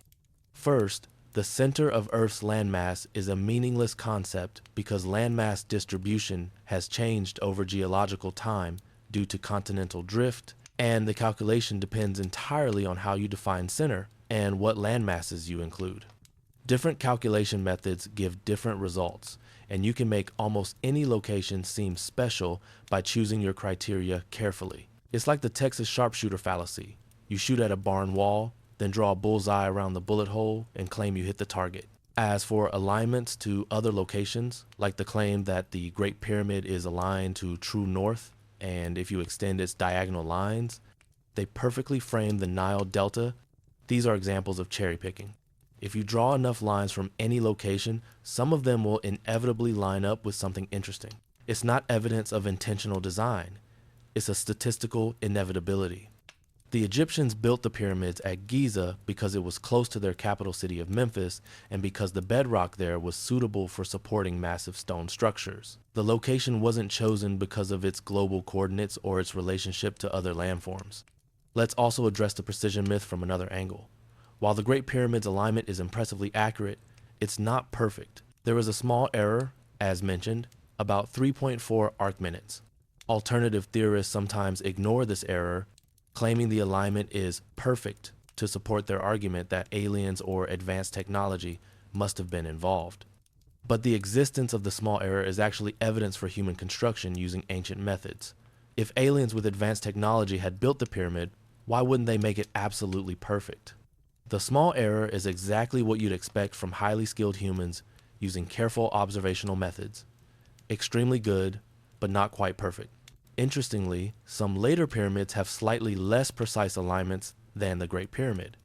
This suggests that the level of precision varied depending on the resources, time, and skill available for each project. The Great Pyramid was built during the peak of the Old Kingdom, when Egypt was wealthy and powerful and could afford to invest enormous resources in the project. Later pyramids, built during times of less prosperity or by less powerful pharaohs, sometimes show cost-cutting measures and slightly less precision. This pattern of variation is exactly what you'd expect from human projects affected by economic and political factors. It's not what you'd expect if aliens or some mysterious advanced technology were involved. Modern experimental archaeology has tested whether ancient methods could achieve the level of precision seen in the pyramids. In several experiments, researchers using only ancient Egyptian tools and techniques have successfully aligned structures to cardinal directions with accuracy comparable to the pyramids. These experiments prove that the precision is achievable without modern technology. All you need is knowledge of astronomical observation, careful measurement, and skilled execution. One fascinating experiment was conducted by engineer Glenn Dash in 2017. He tested a method for finding true north using the autumn equinox and a simple gnomon, vertical pole. By tracking the shadow of the gnomon throughout the day of the equinox, he was able to establish an east-west line with an accuracy within a fraction of a degree. He then demonstrated that this method could have been used by the ancient Egyptians and could account for the precision seen in the Great Pyramid's alignment. This wasn't just theoretical, he actually did it, using only materials and knowledge available to ancient Egyptians. The alignment of the pyramids also needs to be understood in the context of Egyptian cosmology and religion. The Egyptians believed that the king's soul would join the circumpolar stars after death, becoming an imperishable star that never set below the horizon. Aligning the pyramid to true north wasn't just an engineering preference. It was a religious necessity. The pyramid needed to be properly oriented so that the deceased king's spirit could navigate the afterlife correctly. This religious motivation helps explain why the Egyptians invested so much effort in achieving precise alignment. It wasn't showing off their technological capabilities. It was ensuring the pharaoh's eternal well-being.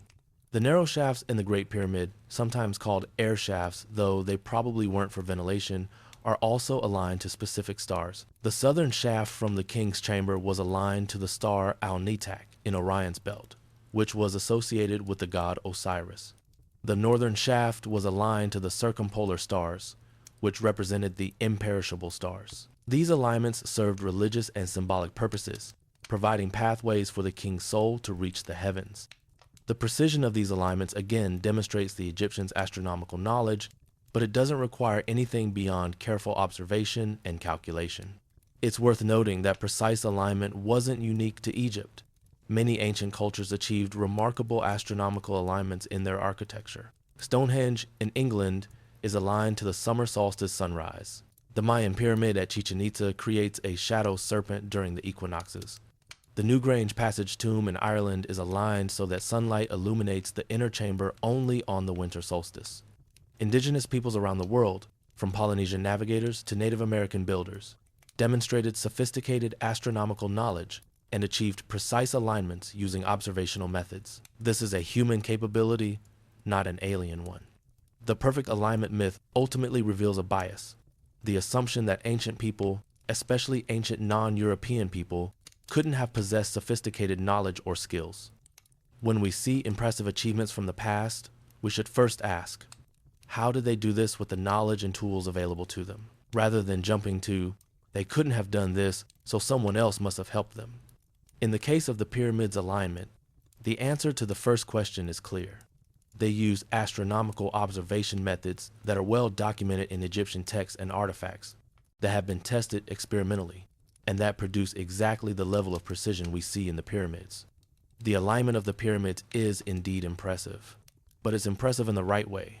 It shows us that the ancient Egyptians were skilled astronomers, patient observers, and precise engineers. It demonstrates that they valued accuracy and took the time to do things correctly. It reveals their religious cosmology and their beliefs about the afterlife. It connects them to other ancient cultures around the world who also look to the sky for guidance and knowledge. That's the real story of the pyramid's alignment, and is far more interesting and meaningful than the fantasy of alien intervention or lost super technology. When you stand at the Great Pyramid and face north, you're looking in almost exactly the same direction that the Egyptian astronomers determined was true north 4,500 years ago, using nothing but the sun, the stars, and their own intelligence. That's not evidence of alien help. That's evidence of human genius, and it should make us proud of what our ancestors achieved and optimistic about what we can achieve when we combine careful observation, rigorous method, and dedicated effort. Chapter 7. The Mysterious Shafts Myth. Were the pyramid shafts ancient telescopes or energy conduits? What are those strange narrow shafts inside the Great Pyramid really for? You know, those narrow channels that angle upward from the King's Chamber and Queen's Chamber toward the pyramid surface? For years, they were called air shafts, but they don't actually provide ventilation to the chambers. So if they're not for air, what are they for? Some people claim they were ancient telescopes for observing stars. Others suggest they're energy conduits or electromagnetic channels. Some even say they're communication devices for talking to aliens. The truth is both simpler and more fascinating than any of these theories, and it tells us a lot about ancient Egyptian beliefs about death and the afterlife. Let's start with the facts. The Great Pyramid has 4 of these narrow shafts, 2 leading from the King's Chamber and 2 from the Queen's Chamber. The shafts from the King's Chamber both reach the outer surface of the pyramid. The northern shaft points toward the circumpolar stars around the celestial North Pole, while the southern shaft points toward Orion's belt, specifically the star Alnitak. Both shafts are about 20 centimeters square, too small for a person to fit through, but large enough to see through if you look down them from the chamber. The shafts from the Queen's Chamber are more mysterious. They don't reach the outer surface of the pyramid. Instead, they stop about 13 meters before the surface, ending in small chambers. They were also originally hidden. The openings were covered by thin stone slabs, so they weren't even visible until British Egyptologist Wayneman Dixon discovered them in 1872 by tapping along the walls and hearing a hollow sound. So what were these shafts for? The air shaft theory dates back to early European explorers who assumed the shafts must have a practical purpose like ventilation. After all, if you're sealing workers inside the burial chamber to place the pharaoh's sarcophagus, they'd need air, right? But this theory doesn't hold up. The shafts are too narrow and too long to provide meaningful ventilation. Air resistance in such narrow channels would make airflow minimal. Besides, the Queen's Chamber shafts don't even reach the outside, so they couldn't provide fresh air at all. The air shaft name stuck because early explorers didn't have a better explanation. But modern Egyptologists recognized that ventilation probably wasn't the purpose. The ancient telescope theory is equally problematic. Yes, The shafts point towards specific stars, and you could theoretically look through them to observe those stars. But why would you build telescopes into a tomb that was going to be sealed forever after the burial? You can't use a telescope that's inside a closed pyramid. Some theorists suggest that the shafts were used during construction for astronomical observations to help align the pyramid. But this doesn't make sense either. You don't need narrow channels through a half-built pyramid to observe stars. You can observe them much more easily from the ground or from the pyramid's surface. The shafts also slope upward at specific angles that wouldn't be useful for general astronomical observation during construction. The energy conduit theory is pure pseudoscience. Proponents claim that the pyramid was a power plant or energy generator, and that the shafts channeled some kind of electromagnetic or mystical energy. They point to the pyramid's position, its materials, and its geometry as evidence that it was designed to harness Earth's energy or cosmic rays. But this theory has no scientific basis. The pyramid is made of limestone and granite, excellent building materials, but not components of any known energy generation system. There are no mechanisms for collecting, storing, or distributing energy. The shafts are just empty stone channels. No electromagnetic fields, no energy readings, no power output. This theory is based on wishful thinking and misunderstanding of physics, not on evidence. So what's the real answer? The most widely accepted explanation among Egyptologists is that the shafts served a religious and symbolic purpose. They were pathways for the pharaoh's soul, called the Ka and Ba in Egyptian belief, to ascend to the heavens and join the gods and stars. This explanation is supported by multiple lines of evidence. First, the stellar alignments. As mentioned, the southern shaft from the king's chamber pointed to Orion's belt, specifically Al-Nitak. In Egyptian cosmology, Orion was associated with Osiris, the god of the afterlife and resurrection. The northern shaft pointed toward the circumpolar stars, which the Egyptians called the imperishable ones, because they never set below the horizon. These were the eternal stars, where the king's spirit would dwell forever. By aligning the shafts to these specific celestial targets, the pyramid's builders created symbolic pathways for the soul's journey. Second, the pyramid texts. Ancient funerary inscriptions found in pyramids starting from the late 5th dynasty, about 200 years after the Great Pyramid, contain numerous references to the deceased king ascending to deceased king, the sky, and joining the stars. Here are some examples from the pyramid texts. The king flies to the sky among his brothers, the gods. The king is a star. The king goes to the sky on the wind. On the wind. These texts describe exactly the kind of celestial journey that the shafts seem designed to facilitate. While the Great Pyramid itself doesn't have pyramid texts, it predates them. The religious beliefs expressed in the text almost certainly existed earlier and are reflected in the pyramid's design. Third, the very design of the shafts, narrow, angled, pointing upward and outward, perfectly matches the concept of a pathway for a spiritual essence to travel, not a functional passage for physical beings or objects. The Egyptians believed the soul was immaterial and could travel through spaces too small for a body. The shafts didn't need to be large, they just needed to exist as symbolic routes. The Queen's Chamber shafts, which don't reach the outside, present an interesting puzzle. Why would you build shafts that don't go all the way through? Some Egyptologists believe this is evidence that the Queen's Chamber was an earlier, abandoned burial chamber.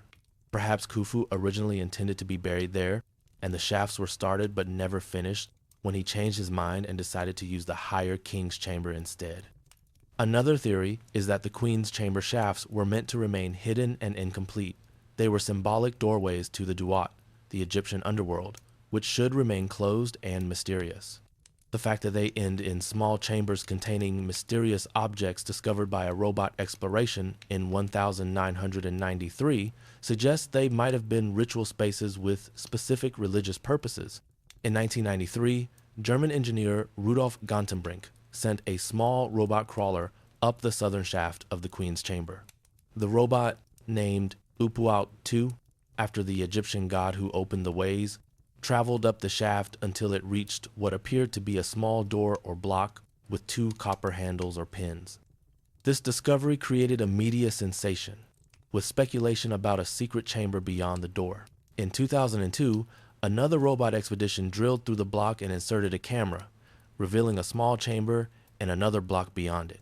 Finally, in 2010, a more advanced robot was sent through and discovered that the shaft bends and twists, eventually ending in a small chamber. No treasure, no secret knowledge, no aliens, just small, empty spaces within the pyramid structure. What was the purpose of these small chambers with their blocked entrances? We don't know for certain, but the most likely explanation is ritual.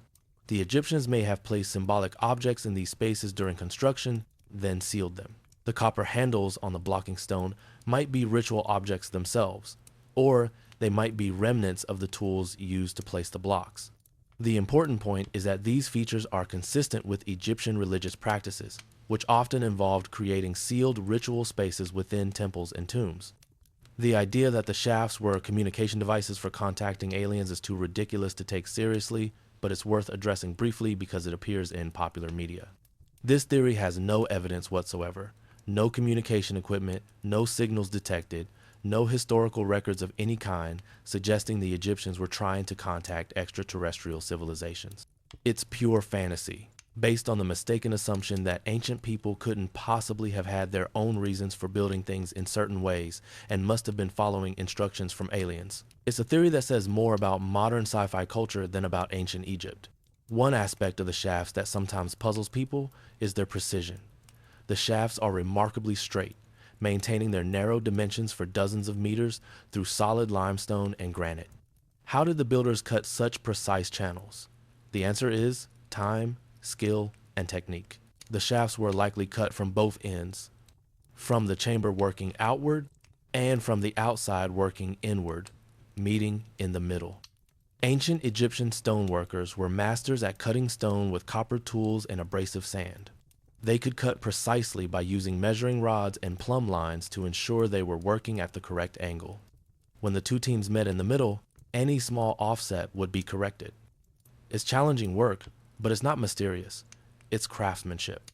Some theorists point out that the shafts change direction slightly in places and ask, how could ancient workers make these precise bends without modern surveying equipment? But this question reveals a misunderstanding.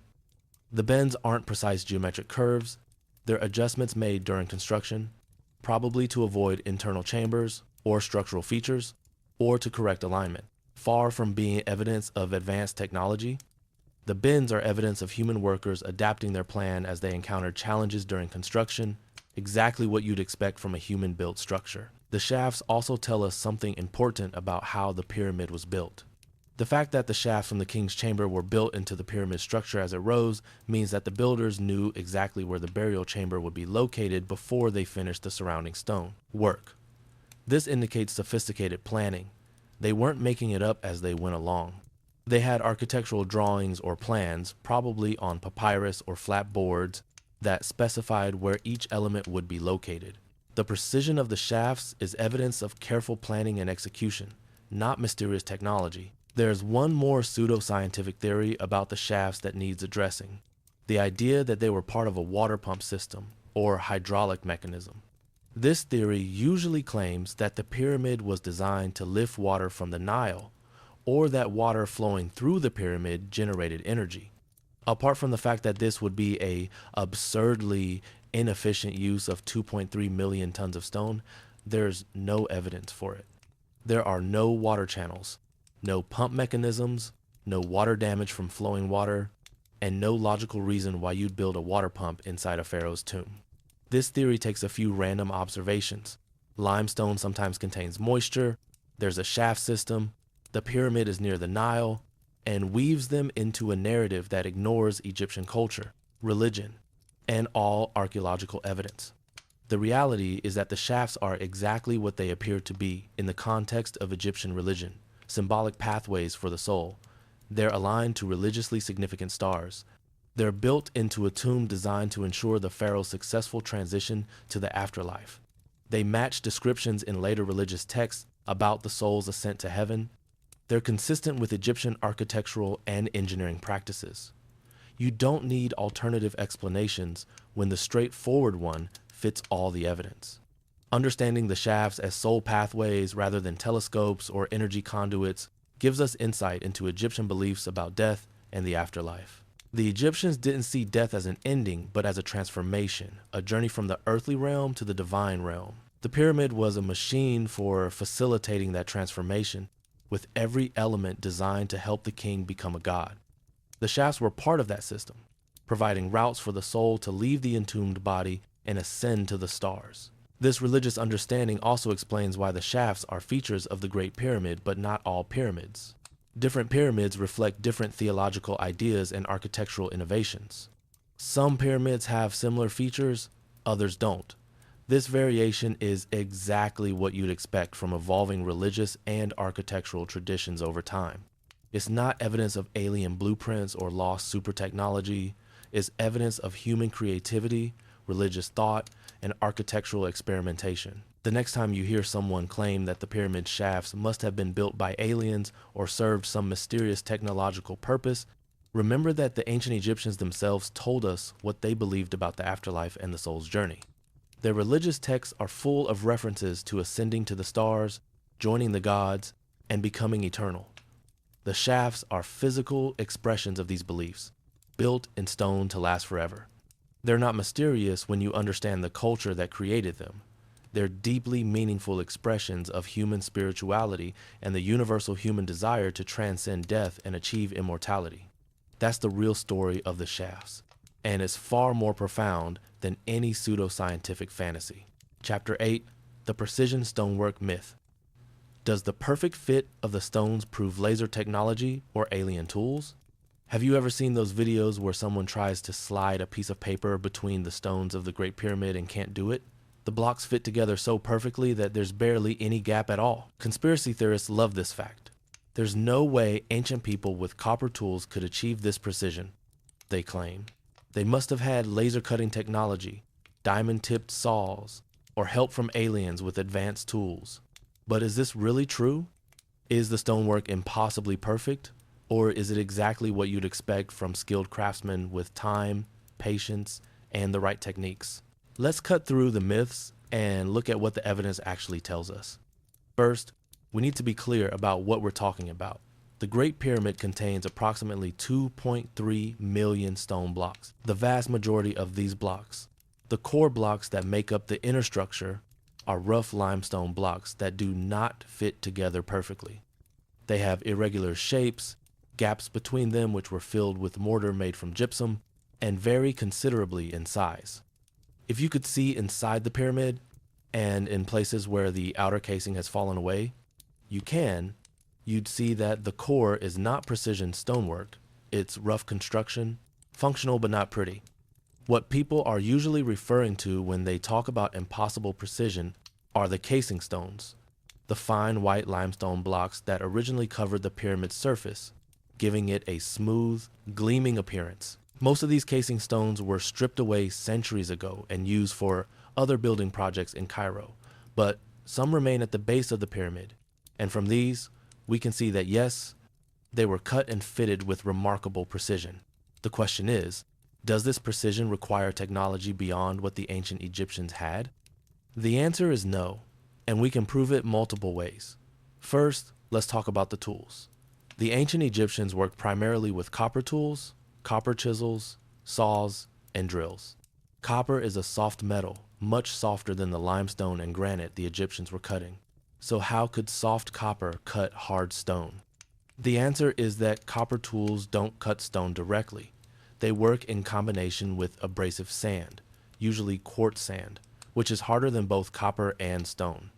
Here's how it works. You take a copper saw, add wet sand to the cutting area, and saw back and forth. The copper tool holds and drags the hard sand particles, and the sand does the actual cutting, grinding away at the stone bit by bit. It's slow work. Cutting a single granite block might take days or even weeks, but it absolutely works. How do we know this technique works? Because modern stone workers have replicated it. Egyptologist Dinas Stock spent years experimenting with ancient Egyptian tools and techniques. Using copper saws and quartz sand, he successfully cut and drilled limestone and even granite, achieving results comparable to ancient Egyptian stonework. His experiments weren't quick. Drilling a hole through granite took many hours of steady work, but they proved that the methods work. Similarly, Other researchers have replicated ancient Egyptian stone working techniques and achieved precision that matches what we see in the pyramids. The precision of the casing stones comes not from advanced technology, but from skilled craftsmanship and quality control. Stonemasons would cut a block roughly at the quarry, then transport it to the construction site, where master masons would do the final shaping and fitting. They would place blocks together, check the fit, and make small adjustments by grinding away high spots until the fit was nearly perfect. This is time-consuming work, but it's not impossible. It's careful craftsmanship. Modern stonemasons can achieve similar precision using hand tools, and ancient Egyptian masons, who spent their entire lives perfecting their craft, were probably even better at it than most modern craftspeople, simply because they had more practice. It's also important to understand that not all stones were fitted with equal precision. The casing stones, which would be visible on the pyramid's exterior, received special attention because they represented the public face of the monument. But the core blocks, which would never be seen, were rougher. This makes perfect sense from a practical standpoint. You invest extra effort where it matters most. The same principle applies in modern construction. You finish the visible surfaces carefully, but don't worry as much about hidden structural elements. The precision of fit between stones also varies depending on location. The blocks at the base, which would be most visible and accessible for inspection, tend to have tighter fits. Blocks higher up sometimes have slightly wider joints. This pattern suggests that precision was, at least in part, about appearance and demonstration of skill, showing that the pharaoh's monument was of the highest quality. Another factor that contributes to tight stone fits is settling and compression over time. The pyramid is over 4,500 years old. During that time, the enormous weight of the structure has compressed the stones, and natural settling has occurred. Blocks that might have had small gaps when first placed have been pressed together over millennia. The pyramid is, in effect, sitting on itself, and the pressure has helped close small gaps. This isn't the primary reason for the tight fits. The masons did excellent work to begin with, but it's a contributing factor. Let's address the specific claim about laser cutting. Lasers capable of cutting stone are modern inventions that require electricity, sophisticated optics, and an understanding of physics that didn't exist in ancient times. There's zero evidence of any kind that the ancient Egyptians had anything remotely resembling laser technology. No ancient text describes such devices. No archaeological discovery suggests their existence.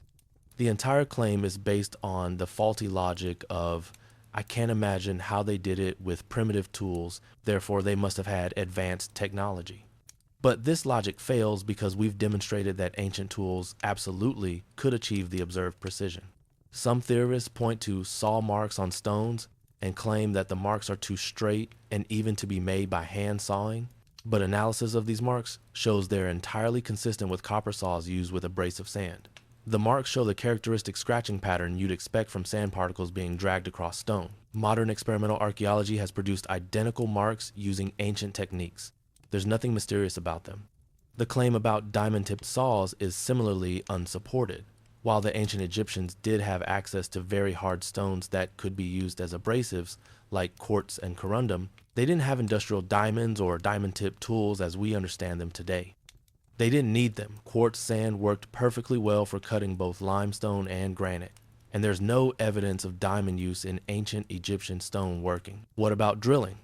Ancient Egyptian stone work includes precisely drilled holes, including some in very hard granite. Theorists claim these holes could only be drilled with modern carbide or diamond-tipped drill bits. But again, experiments have shown that copper tubes used with abrasive sand can drill holes in granite. The process is slow. You're essentially grinding a hole rather than drilling in the modern sense, but it works. The ancient Egyptians used bow drills and tube drills, hollow copper tubes, with sand. By spinning the drill and applying pressure while adding wet sand, they could gradually grind through even the hardest stone. Some drill holes in granite show a spiral pattern inside the hole, a groove that winds around the interior. Theorists claim this proves the use of modern drill bits with cutting edges. But the spiral pattern can be explained by ancient methods too. If the drill tube binds or catches on harder inclusions in the stone granite is not uniform, it contains different minerals of varying hardness, it can create uneven wear that results in a spiral pattern. Additionally, if the drill wobbles slightly as it's turned, it can create spiral scoring. These are artifacts of the hand drilling process, not evidence of modern drill bits. The precision of Egyptian stonework also needs to be put in perspective. Yes, it's impressive, but is it impossibly precise? Let's look at actual measurements. The casing stones are fitted together with joints typically around 0.5 millimeters wide, about the thickness of a fingernail. That's very good, but it's not beyond human capability with hand tools. Modern stonemasons working by hand can achieve similar precision. Medieval cathedral builders achieved comparable precision in their stonework, and nobody claims they had laser cutters. The precision is a testament to skill and care, not to impossible technology. There's also variability in the precision. It's not uniform across the entire pyramid. Some blocks fit together better than others. Some joints are nearly perfect, while others have wider gaps that were filled with mortar. This variability is exactly what you'd expect from human workers of varying skill levels working over a period of years. If aliens or some automated advanced technology had built the pyramid, you'd expect uniform precision throughout. The variation is evidence of human craftsmanship. Let's talk about the tools we've actually found. Archaeological excavations have uncovered many examples of ancient Egyptian stone working tools: copper chisels, saws, drills, and hammering stones. We've found tool marks on unfinished monuments and in quarries that match these tools. We've found grinding stones used for sharpening and shaping. We've found the workshops where tools were made and repaired. Everything we found supports the conclusion that the Egyptians used copper tools with abrasive sand, exactly as mainstream archaeology has long maintained. We've also found unfinished monuments that show the progression of stone working from rough to fine. For example, in the granite quarries of Aswan, there's a famous unfinished obelisk that was abandoned when a crack appeared in the stone. This obelisk is still attached to the bedrock, and you can see exactly how the workers were cutting it free. They were pounding channels around it with dolerite hammers. Dolerite is a very hard stone that was used to work granite. The tool marks are clear and match the tools we found elsewhere. There are no mysterious burn marks from laser cutters, no evidence of diamond saws, just the evidence of hard physical labor with stone tools. The precision of Egyptian stonework is impressive, but it's the precision of highly skilled craftsmen, not the precision of modern machinery. And there's a difference. Machine precision is uniform and perfect, every cut exactly like the last. Human precision has variability in personality, small differences in technique, occasional small errors that are corrected, improvements in skill over time. The stonework in the pyramids shows human precision, not machine precision. Consider also the context. The ancient Egyptians built in stone for over 3,000 years. Stoneworking was one of their primary crafts. They had millennia to refine their techniques, train new generations of craftsmen, and perfect their methods. By the time of the Great Pyramid, they had been working in stone for hundreds of years, building mastabas, temples, and earlier pyramids. The precision we see in the Great Pyramid is the result of this long tradition of craftsmanship, not a sudden leap to impossible technology. We should also remember that ancient doesn't mean primitive. The ancient Egyptians were just as intelligent as modern people. They had the same brain capacity, the same ability to learn and innovate. What they lacked was accumulated scientific and technological knowledge, but what they had was time, tradition, and specialized expertise. A modern person with a college degree might know more facts than an ancient Egyptian, but an ancient Egyptian stonemason who had trained since childhood and worked stone for 30 years knew more about stoneworking than almost any modern person. That specialized knowledge, passed down through generations of apprenticeship, is what produced the precision we admire. The myth of impossible precision ultimately diminishes the ancient Egyptians' achievements. It suggests that their skill and dedication weren't enough, that they needed outside help or impossible technology. But the truth is more inspiring. Humans, using intelligence, skill, patience, and simple but effective tools, created works of incredible precision that have lasted for thousands of years. They didn't need lasers or aliens. They needed knowledge, skill, time, and care, things that humans have possessed throughout history. When you see a perfectly fitted stone in the pyramid, you're not seeing evidence of lost technology. You're seeing evidence of a master craftsman who took pride in his work, who spent hours carefully shaping and fitting that stone until it was perfect, who passed his knowledge to his apprentices, and whose work has outlasted empires and civilizations. That's the real story of the precision stonework in the pyramids, and it's a story that should make us proud of human achievement, not skeptical of it. Chapter 9, The Power Plant Myth. Was the Great Pyramid really an ancient energy generator? What if the Great Pyramid wasn't a tomb at all, but a massive power plant that generated electricity for an advanced ancient civilization? What if the chambers, passages, and materials were all carefully chosen to create electromagnetic energy, wireless power transmission, or some other form of advanced energy we don't fully understand? This theory has become increasingly popular in alternative archaeology circles, with books, documentaries, and websites devoted to proving that the pyramid was a technological marvel designed to harness Earth's energy. But is there any truth to this claim, or is it pure science fiction? Let's examine the evidence and the science to find out. The pyramid as power plant theory comes in several variations, but the most common version goes something like this. The pyramid's internal chambers acted as resonance chambers. The granite used in the king's chamber contains quartz crystals that can generate piezoelectric effects, producing electricity when compressed. Underground water channels beneath the pyramid created vibrations. The pyramid's shape and position allowed it to capture electromagnetic energy from the earth or atmosphere. The shafts acted as waveguides. The whole structure functioned as a giant energy generator, possibly providing wireless power to ancient Egyptian devices. Some versions even claim that the pyramid could transmit energy globally or communicate with other pyramid power plants around the world. It sounds impressive and technical, but here's the problem. None of it is supported by evidence, and much of it violates basic physics. Let's break down the claims one by one. First, the resonance chamber claim. Proponents argue that the king's chamber was designed to resonate at specific frequencies, and that this resonance could generate or amplify energy. It's true that chambers can resonate. Any enclosed space has resonant frequencies where sound waves reinforce each other. The king's chamber does have acoustic properties, and if you make a sound inside it, you can hear resonance. But resonating sound waves don't generate electrical power. They're just sound air pressure waves. To convert sound into electricity, you need a transducer, like a microphone, and there's no evidence of any such device in the pyramid. Even if there were, the amount of power you could generate from sound resonance would be tiny, not enough to power anything meaningful. Second, the piezoelectric granite claim. Granite does contain quartz, and quartz does exhibit piezoelectric properties. When you squeeze quartz crystals, they generate a tiny electrical charge. This property is used in modern technology, quartz watches for example. But here's what the power plant theorists don't tell you. The piezoelectric effect in granite is incredibly weak. The quartz crystals in granite are randomly oriented, which means their tiny electrical fields tend to cancel each other out rather than adding together. To get meaningful piezoelectric effects, you need purified, precisely oriented quartz crystals, not random crystals scattered through granite. Even then, the voltage produced would be in millivolts, not enough to light a bulb, let alone power a civilization. Moreover, piezoelectric effects require mechanical stress.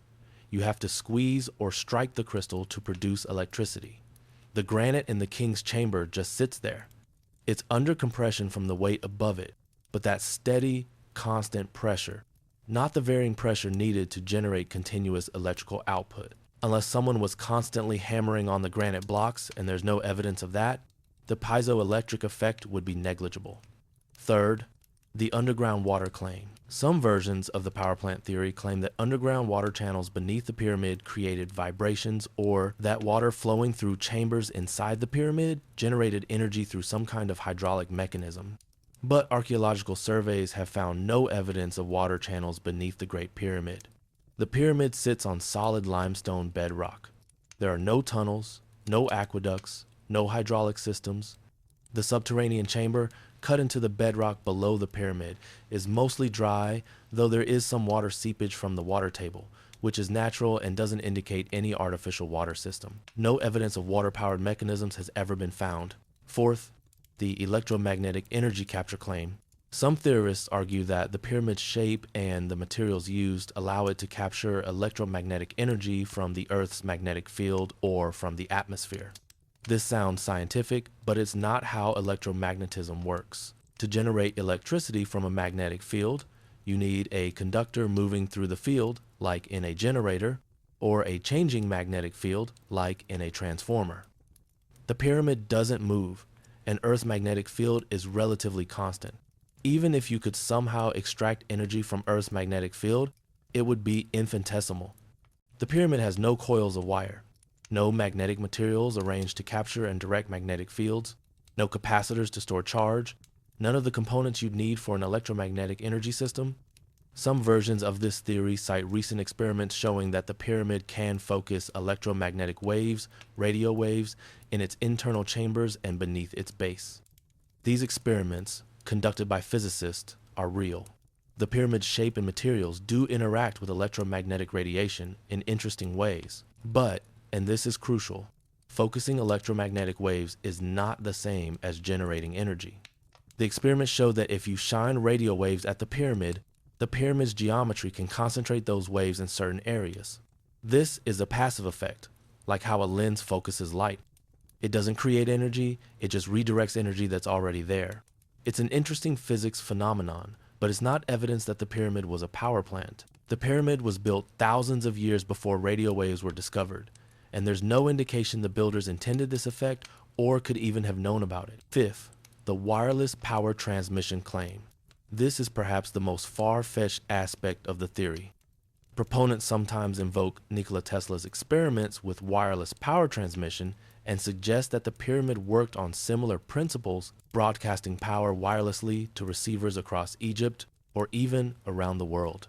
But Tesla's wireless power experiments, while innovative, never worked on a practical large scale, and they required enormous amounts of input power, complex electrical equipment, and transmission towers with specific designs. The pyramid has none of these. There are no electrical components, no power sources, no transmission equipment. Even if the ancient Egyptians had wanted to build a wireless power transmission system, and there's no indication they did, the pyramid's design doesn't match what would be needed for such a system. So where did this power plant theory come from? It was popularized primarily by Christopher Dunn in his 1998 book, The Giza Power Plant. Dunn is an engineer, and he approached the pyramid from an engineering perspective, looking for a technological purpose for various features. His book is detailed and uses a lot of technical language, which makes it sound credible to readers without strong science backgrounds. But the theory has been thoroughly debunked by physicists, engineers, and Egyptologists. The physics doesn't work, the engineering doesn't work, and it ignores all the archaeological evidence that the pyramid was a tomb. Let's talk about what evidence we'd expect to find if the pyramid really was a power plant. First, we'd need evidence of energy output, wires, conductors, or some way to extract and use the energy. We'd find no such things. Second, we'd need evidence of energy input, a fuel source, water for hydraulic power, or some other energy source to drive the system. We find none. Third, we'd need evidence that the ancient Egyptians had devices that required electrical power, machines, lights, motors, or other equipment. We find none. Egyptian technology was based on muscle power, human and animal, fire, and simple machines like levers and ramps. They had no electrical devices, no evidence of electricity use in their daily lives, and no technological infrastructure that would require a power plant. Fourth, if the pyramid was a power plant, we'd expect it to be unique or rare, a special technological structure. But Egypt has dozens of pyramids, and they all follow the same basic pattern. They're tombs with burial chambers, sarcophagi, and religious inscriptions in later pyramids. They're all part of larger complexes that include mortuary, temples, and causeways, structures clearly designed for funerary rituals, not power generation. Fifth, if the pyramid was a power plant, we'd expect ancient Egyptian texts to mention its technological purpose. Instead, all Egyptian texts that mention pyramids refer to them as tombs, as houses of eternity, as places for the pharaoh's afterlife journey. There are no references to power generation, energy distribution, or technological functions. The power plant theory also requires us to ignore the sarcophagus. There's a large granite sarcophagus in the king's chamber, a stone coffin clearly designed to hold a body. Power plant theorists have to explain this away, often claiming it was a resonator box or some component of the energy system. But the sarcophagus matches other Egyptian sarcophagi from the same period. It's slightly too wide to fit through the ascending passage, which means it must have been placed in the chamber during construction, exactly what you'd expect for a tomb where the burial chamber was built around the sarcophagus. If it were a technological component, why would it be designed to look exactly like a coffin? Let's also consider the broader context. The Great Pyramid was built during the 4th dynasty of Egypt's Old Kingdom, around 2560 BCE. We have extensive archaeological evidence about this period. We know what tools they used, what they ate, how they organized their society, what they believed religiously. Everything we know points to a Bronze Age civilization with impressive organizational and construction capabilities, but no electrical technology. To accept the power plant theory, we'd have to believe that the Egyptians had advanced electrical and electromagnetic technology, but somehow left no other evidence of it. No wires, no light bulbs, no motors, no batteries, nothing. And then, after building this amazing power plant, they somehow completely lost all knowledge of this advanced technology within a few generations. It makes no sense. Some power plant theorists argue that the technology was lost during the collapse of the Old Kingdom around 2181 BCE, when Egypt descended into political chaos. But this doesn't explain why there's no evidence of the technology existing in the first place. If Egypt had electricity and wireless power, we'd find evidence in artifacts, in writings, in the archaeological record. We'd find burned out components, discarded equipment, written instructions, technical diagrams. We find none of these things. What we find instead are the tools and artifacts of a Bronze Age civilization. Copper tools, stone vessels, simple machines, and lots of evidence of religious and funerary practices. The appeal of the power plant theory is understandable. It reimagines the pyramid as something amazing and useful rather than just a tomb. It suggests that ancient people were more advanced than we thought. It creates a sense of mystery and lost knowledge. But the appeal of a theory doesn't make it true. The evidence, all of it, points to the pyramid being exactly what mainstream Egyptology says it is. A tomb built for Pharaoh Khufu using Bronze Age technology. An enormous investment of resources and labor to ensure the king's successful transition to the afterlife. There's also a logical problem with the power plant theory. Energy systems exist to do work, to power devices, light buildings, run machines. If the pyramid was a power plant, what was it powering? Theorists usually can't answer this question, or they resort to vague claims about advanced ancient technology that we have no evidence for. It's circular reasoning. The pyramid must be a power plant, which proves the Egyptians had advanced technology, which explains why they needed a power plant. But you can't use a theory to prove itself. Some versions of the theory claim that the pyramid was built by an earlier, more advanced civilization, often identified with Atlantis or some other legendary culture, and that the Egyptians merely inherited it without understanding its purpose. This variant has even more problems. First, there's no evidence of any advanced pre-Egyptian civilization in the Giza area. Second, we have extensive evidence of the pyramid's construction by the 4th dynasty Egyptians. Work gang graffiti, worker villages, quarries, administrative records. Third, the pyramid fits perfectly within the context of Egyptian architectural evolution from earlier pyramids. It's clearly part of a progression, not an isolated anomaly. Fourth, there's no evidence that Atlantis or any similar advanced ancient civilization ever existed. These are legends, not historical facts. The power plant theory is a case of starting with a conclusion and trying to find evidence to support it, rather than following the evidence to a conclusion. It cherry picks a few facts. Granite contains quartz. Chambers can resonate. Ignores contradictory evidence. Sarcophagus, Egyptian texts, lack of electrical components, misapplies scientific concepts, piezoelectricity, electromagnetic resonance, and requires us to believe in things for which there's no evidence. Advanced ancient technology, lost civilizations. This isn't science, it's pseudoscience. Real science follows the evidence wherever it leads, and all the evidence leads to the same conclusion.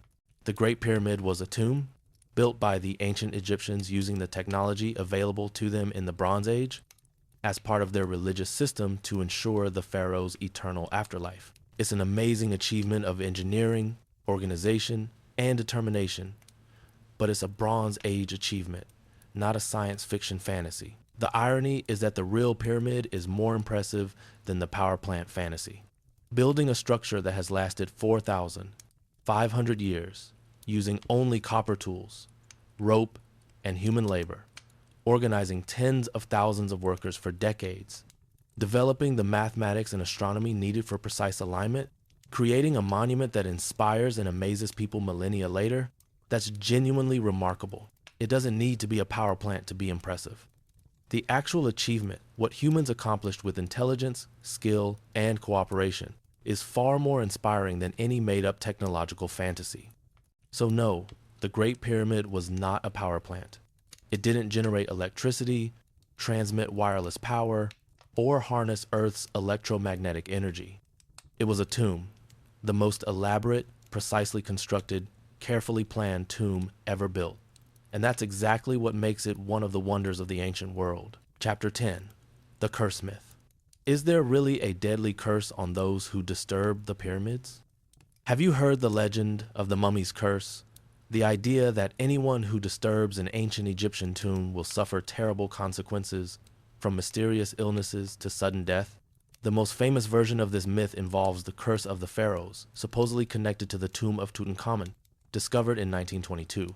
But the curse legend extends to the pyramids as well, with stories of archaeologists, tourists, and explorers who supposedly died or suffered misfortune after entering the ancient structures. Is there any truth to these spooky tales, or are they just sensationalist stories that ignore the facts?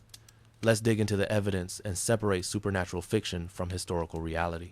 The curse myth really took off in the 1920 seconds with the discovery of Tutankhamun's tomb by Howard Carter. When Lord Carnarvon, the wealthy patron who funded the excavation, died a few months after the tomb was opened, newspapers around the world ran sensational headlines about the curse of the pharaohs. They claimed that an ancient curse had killed him for disturbing the boy king's rest. Over the following years, whenever anyone connected to the excavation died, and given that there were dozens of people involved, some deaths were inevitable, the media attributed it to the curse. The legend grew and grew, eventually becoming one of the most famous supernatural stories of the 20th century. But let's look at the facts about Lord Carnarvon's death. He died from blood poisoning, septicemia, caused by an infected mosquito bite that he accidentally cut open while shaving. This happened in Egypt in 1923, before antibiotics were widely available. Blood infections were often fatal in that era. There was nothing mysterious about his death. It was a tragic but entirely natural medical event. He was also 56 years old and had been in poor health for years following a serious car accident in 1901. He was not a healthy man to begin with. What about the other people supposedly killed by the curse? Here's where the myth really falls apart. Howard Carter, the archaeologist who actually opened the tomb and spent years working inside it, lived for 17 years after the discovery and died at age 64 of natural causes. If anyone should have been cursed, it was Carter. He was the one who broke the seal, entered first, and removed artifacts. But he lived a long life and died of lymphoma, a common cancer, not anything mysterious. Most of the other people directly involved in the excavation also lived normal lifespans. Lady Evelyn Herbert, Carnarvon's daughter, who was one of the first 3 people to enter the burial chamber, lived to be 79. Dr. Douglas Derry, who performed the autopsy on Tutankhamun's mummy, lived to 87. The pattern is clear. The people who actually entered the tomb and handled the artifacts mostly lived long, healthy lives. A scientific study conducted in 2002 examined the fates of 44 Westerners who were present in Egypt at the time of the tomb's opening and excavation. The study compared those who entered the tomb with those who didn't and found no statistical difference in their death rates or lifespans. People who entered the tomb lived just as long as people who didn't. If there were a curse, you'd expect to see a clear pattern of earlier deaths among those who violated the tomb. No such pattern exists. The curse deaths are the result of selective memory and media sensationalism. People remember and report the deaths that fit the narrative and ignore all the people who lived long lives. So where did the idea of Egyptian curses come from? Ancient Egypt did have protective spells and warnings inscribed on some tombs. These inscriptions typically warned that anyone who damaged the tomb or disturbed the mummy would face judgment from the gods or punishment in the afterlife. For example, one Middle Kingdom tomb includes an inscription that translates roughly to, "As for anyone who shall enter this tomb in his impurity, I shall seize him like a bird, I shall instill fear in him." These warnings were meant to deter tomb robbers and vandals, and they reflect Egyptian religious beliefs about the sanctity of burial places. But they're religious warnings, not supernatural curses, and they're focused on spiritual consequences in the Egyptian afterlife, not killing people in the real world. Importantly, Tutankhamun's tomb had no such curse inscription. The famous Curse of the Pharaohs doesn't appear anywhere in the tomb. It was entirely invented by the media. Some early newspaper reports claimed that a clay tablet with a curse was found in the tomb. But this tablet never existed. It was a fabrication. When challenged, the reporters couldn't produce the tablet or any evidence it had ever been found. The whole thing was made up to sell newspapers. The curse myth is a classic example of confirmation bias and how stories grow through retelling.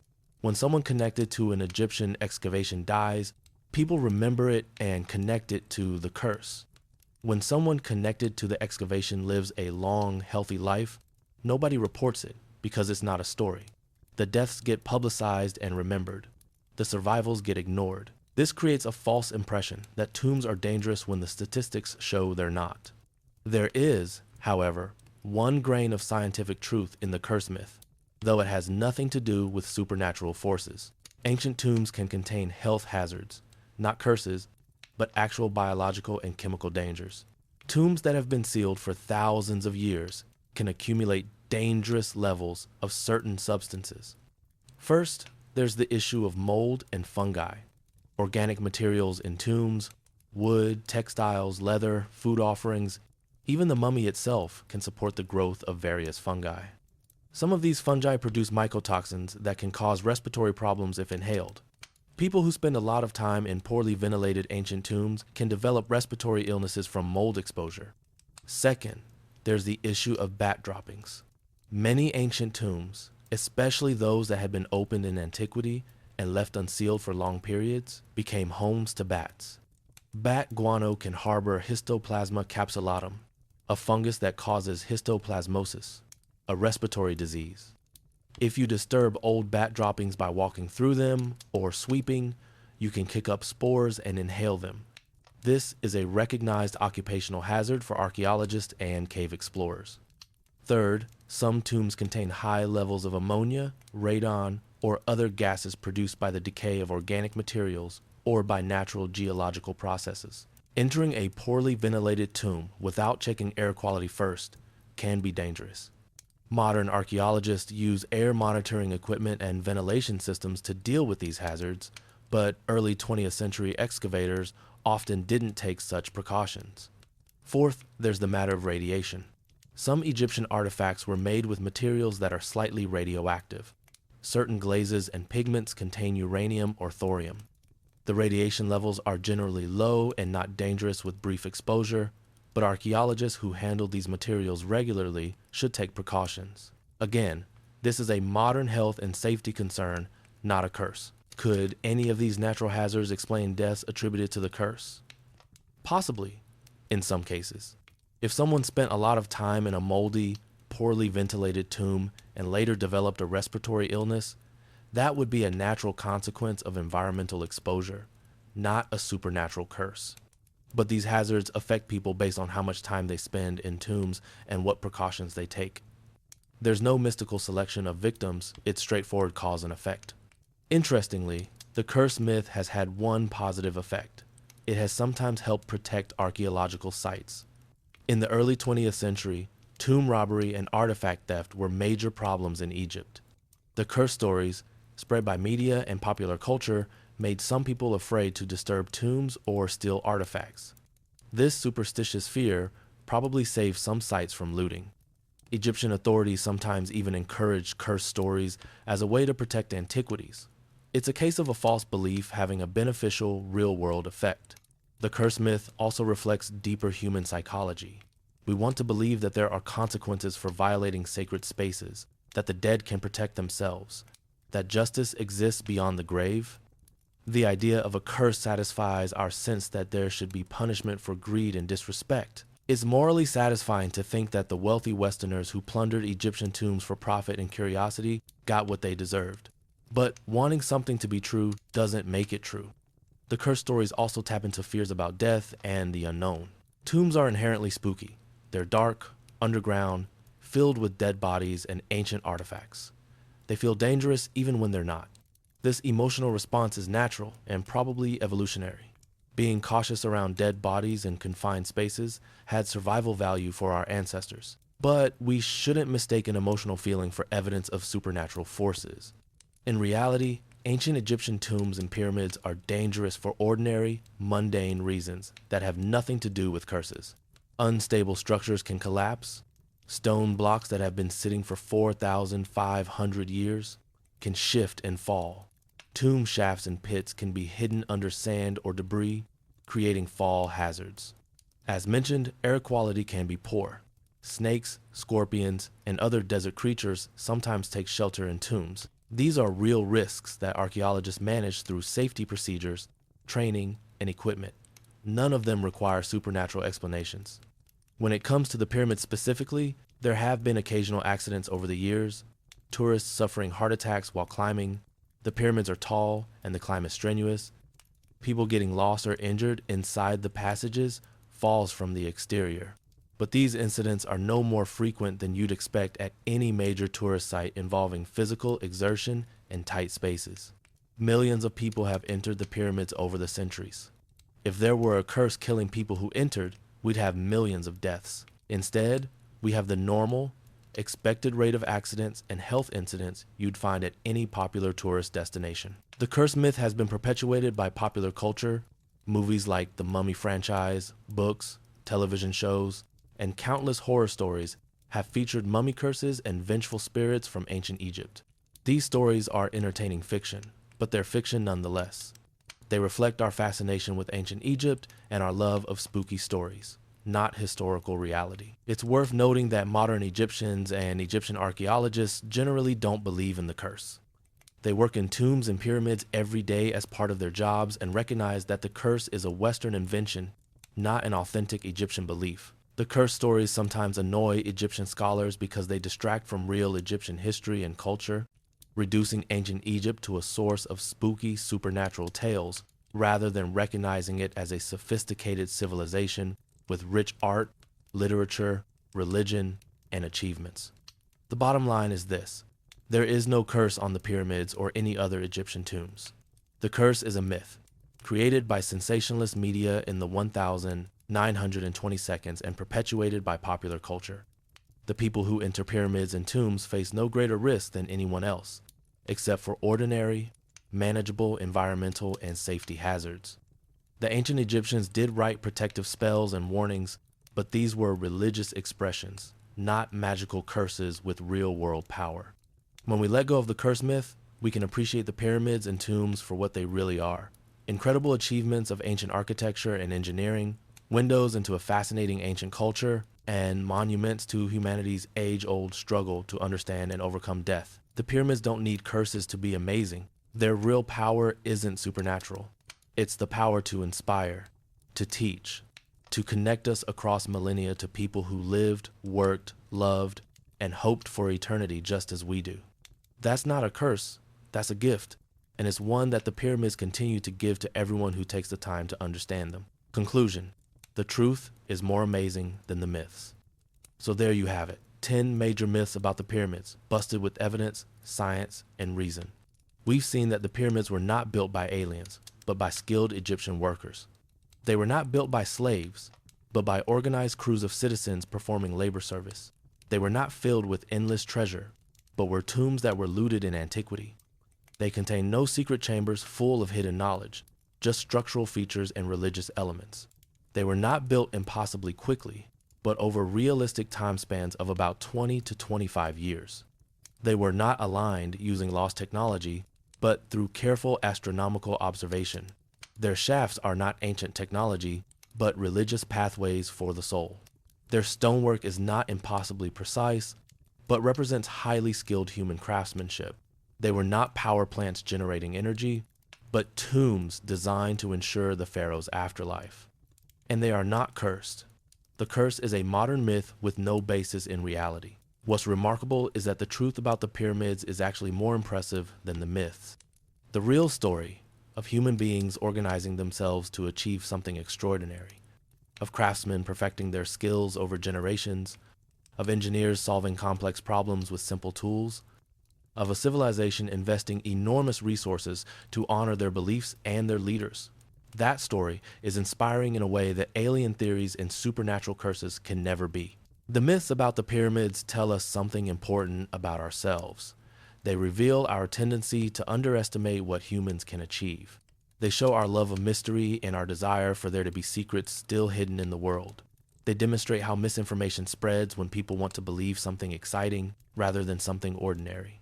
And they remind us that critical thinking and evidence are essential tools for understanding the world.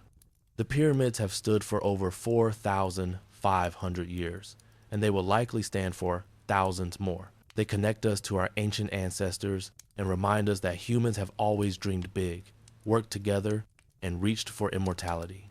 They teach us that the greatest achievements require time, planning, cooperation, and sustained effort.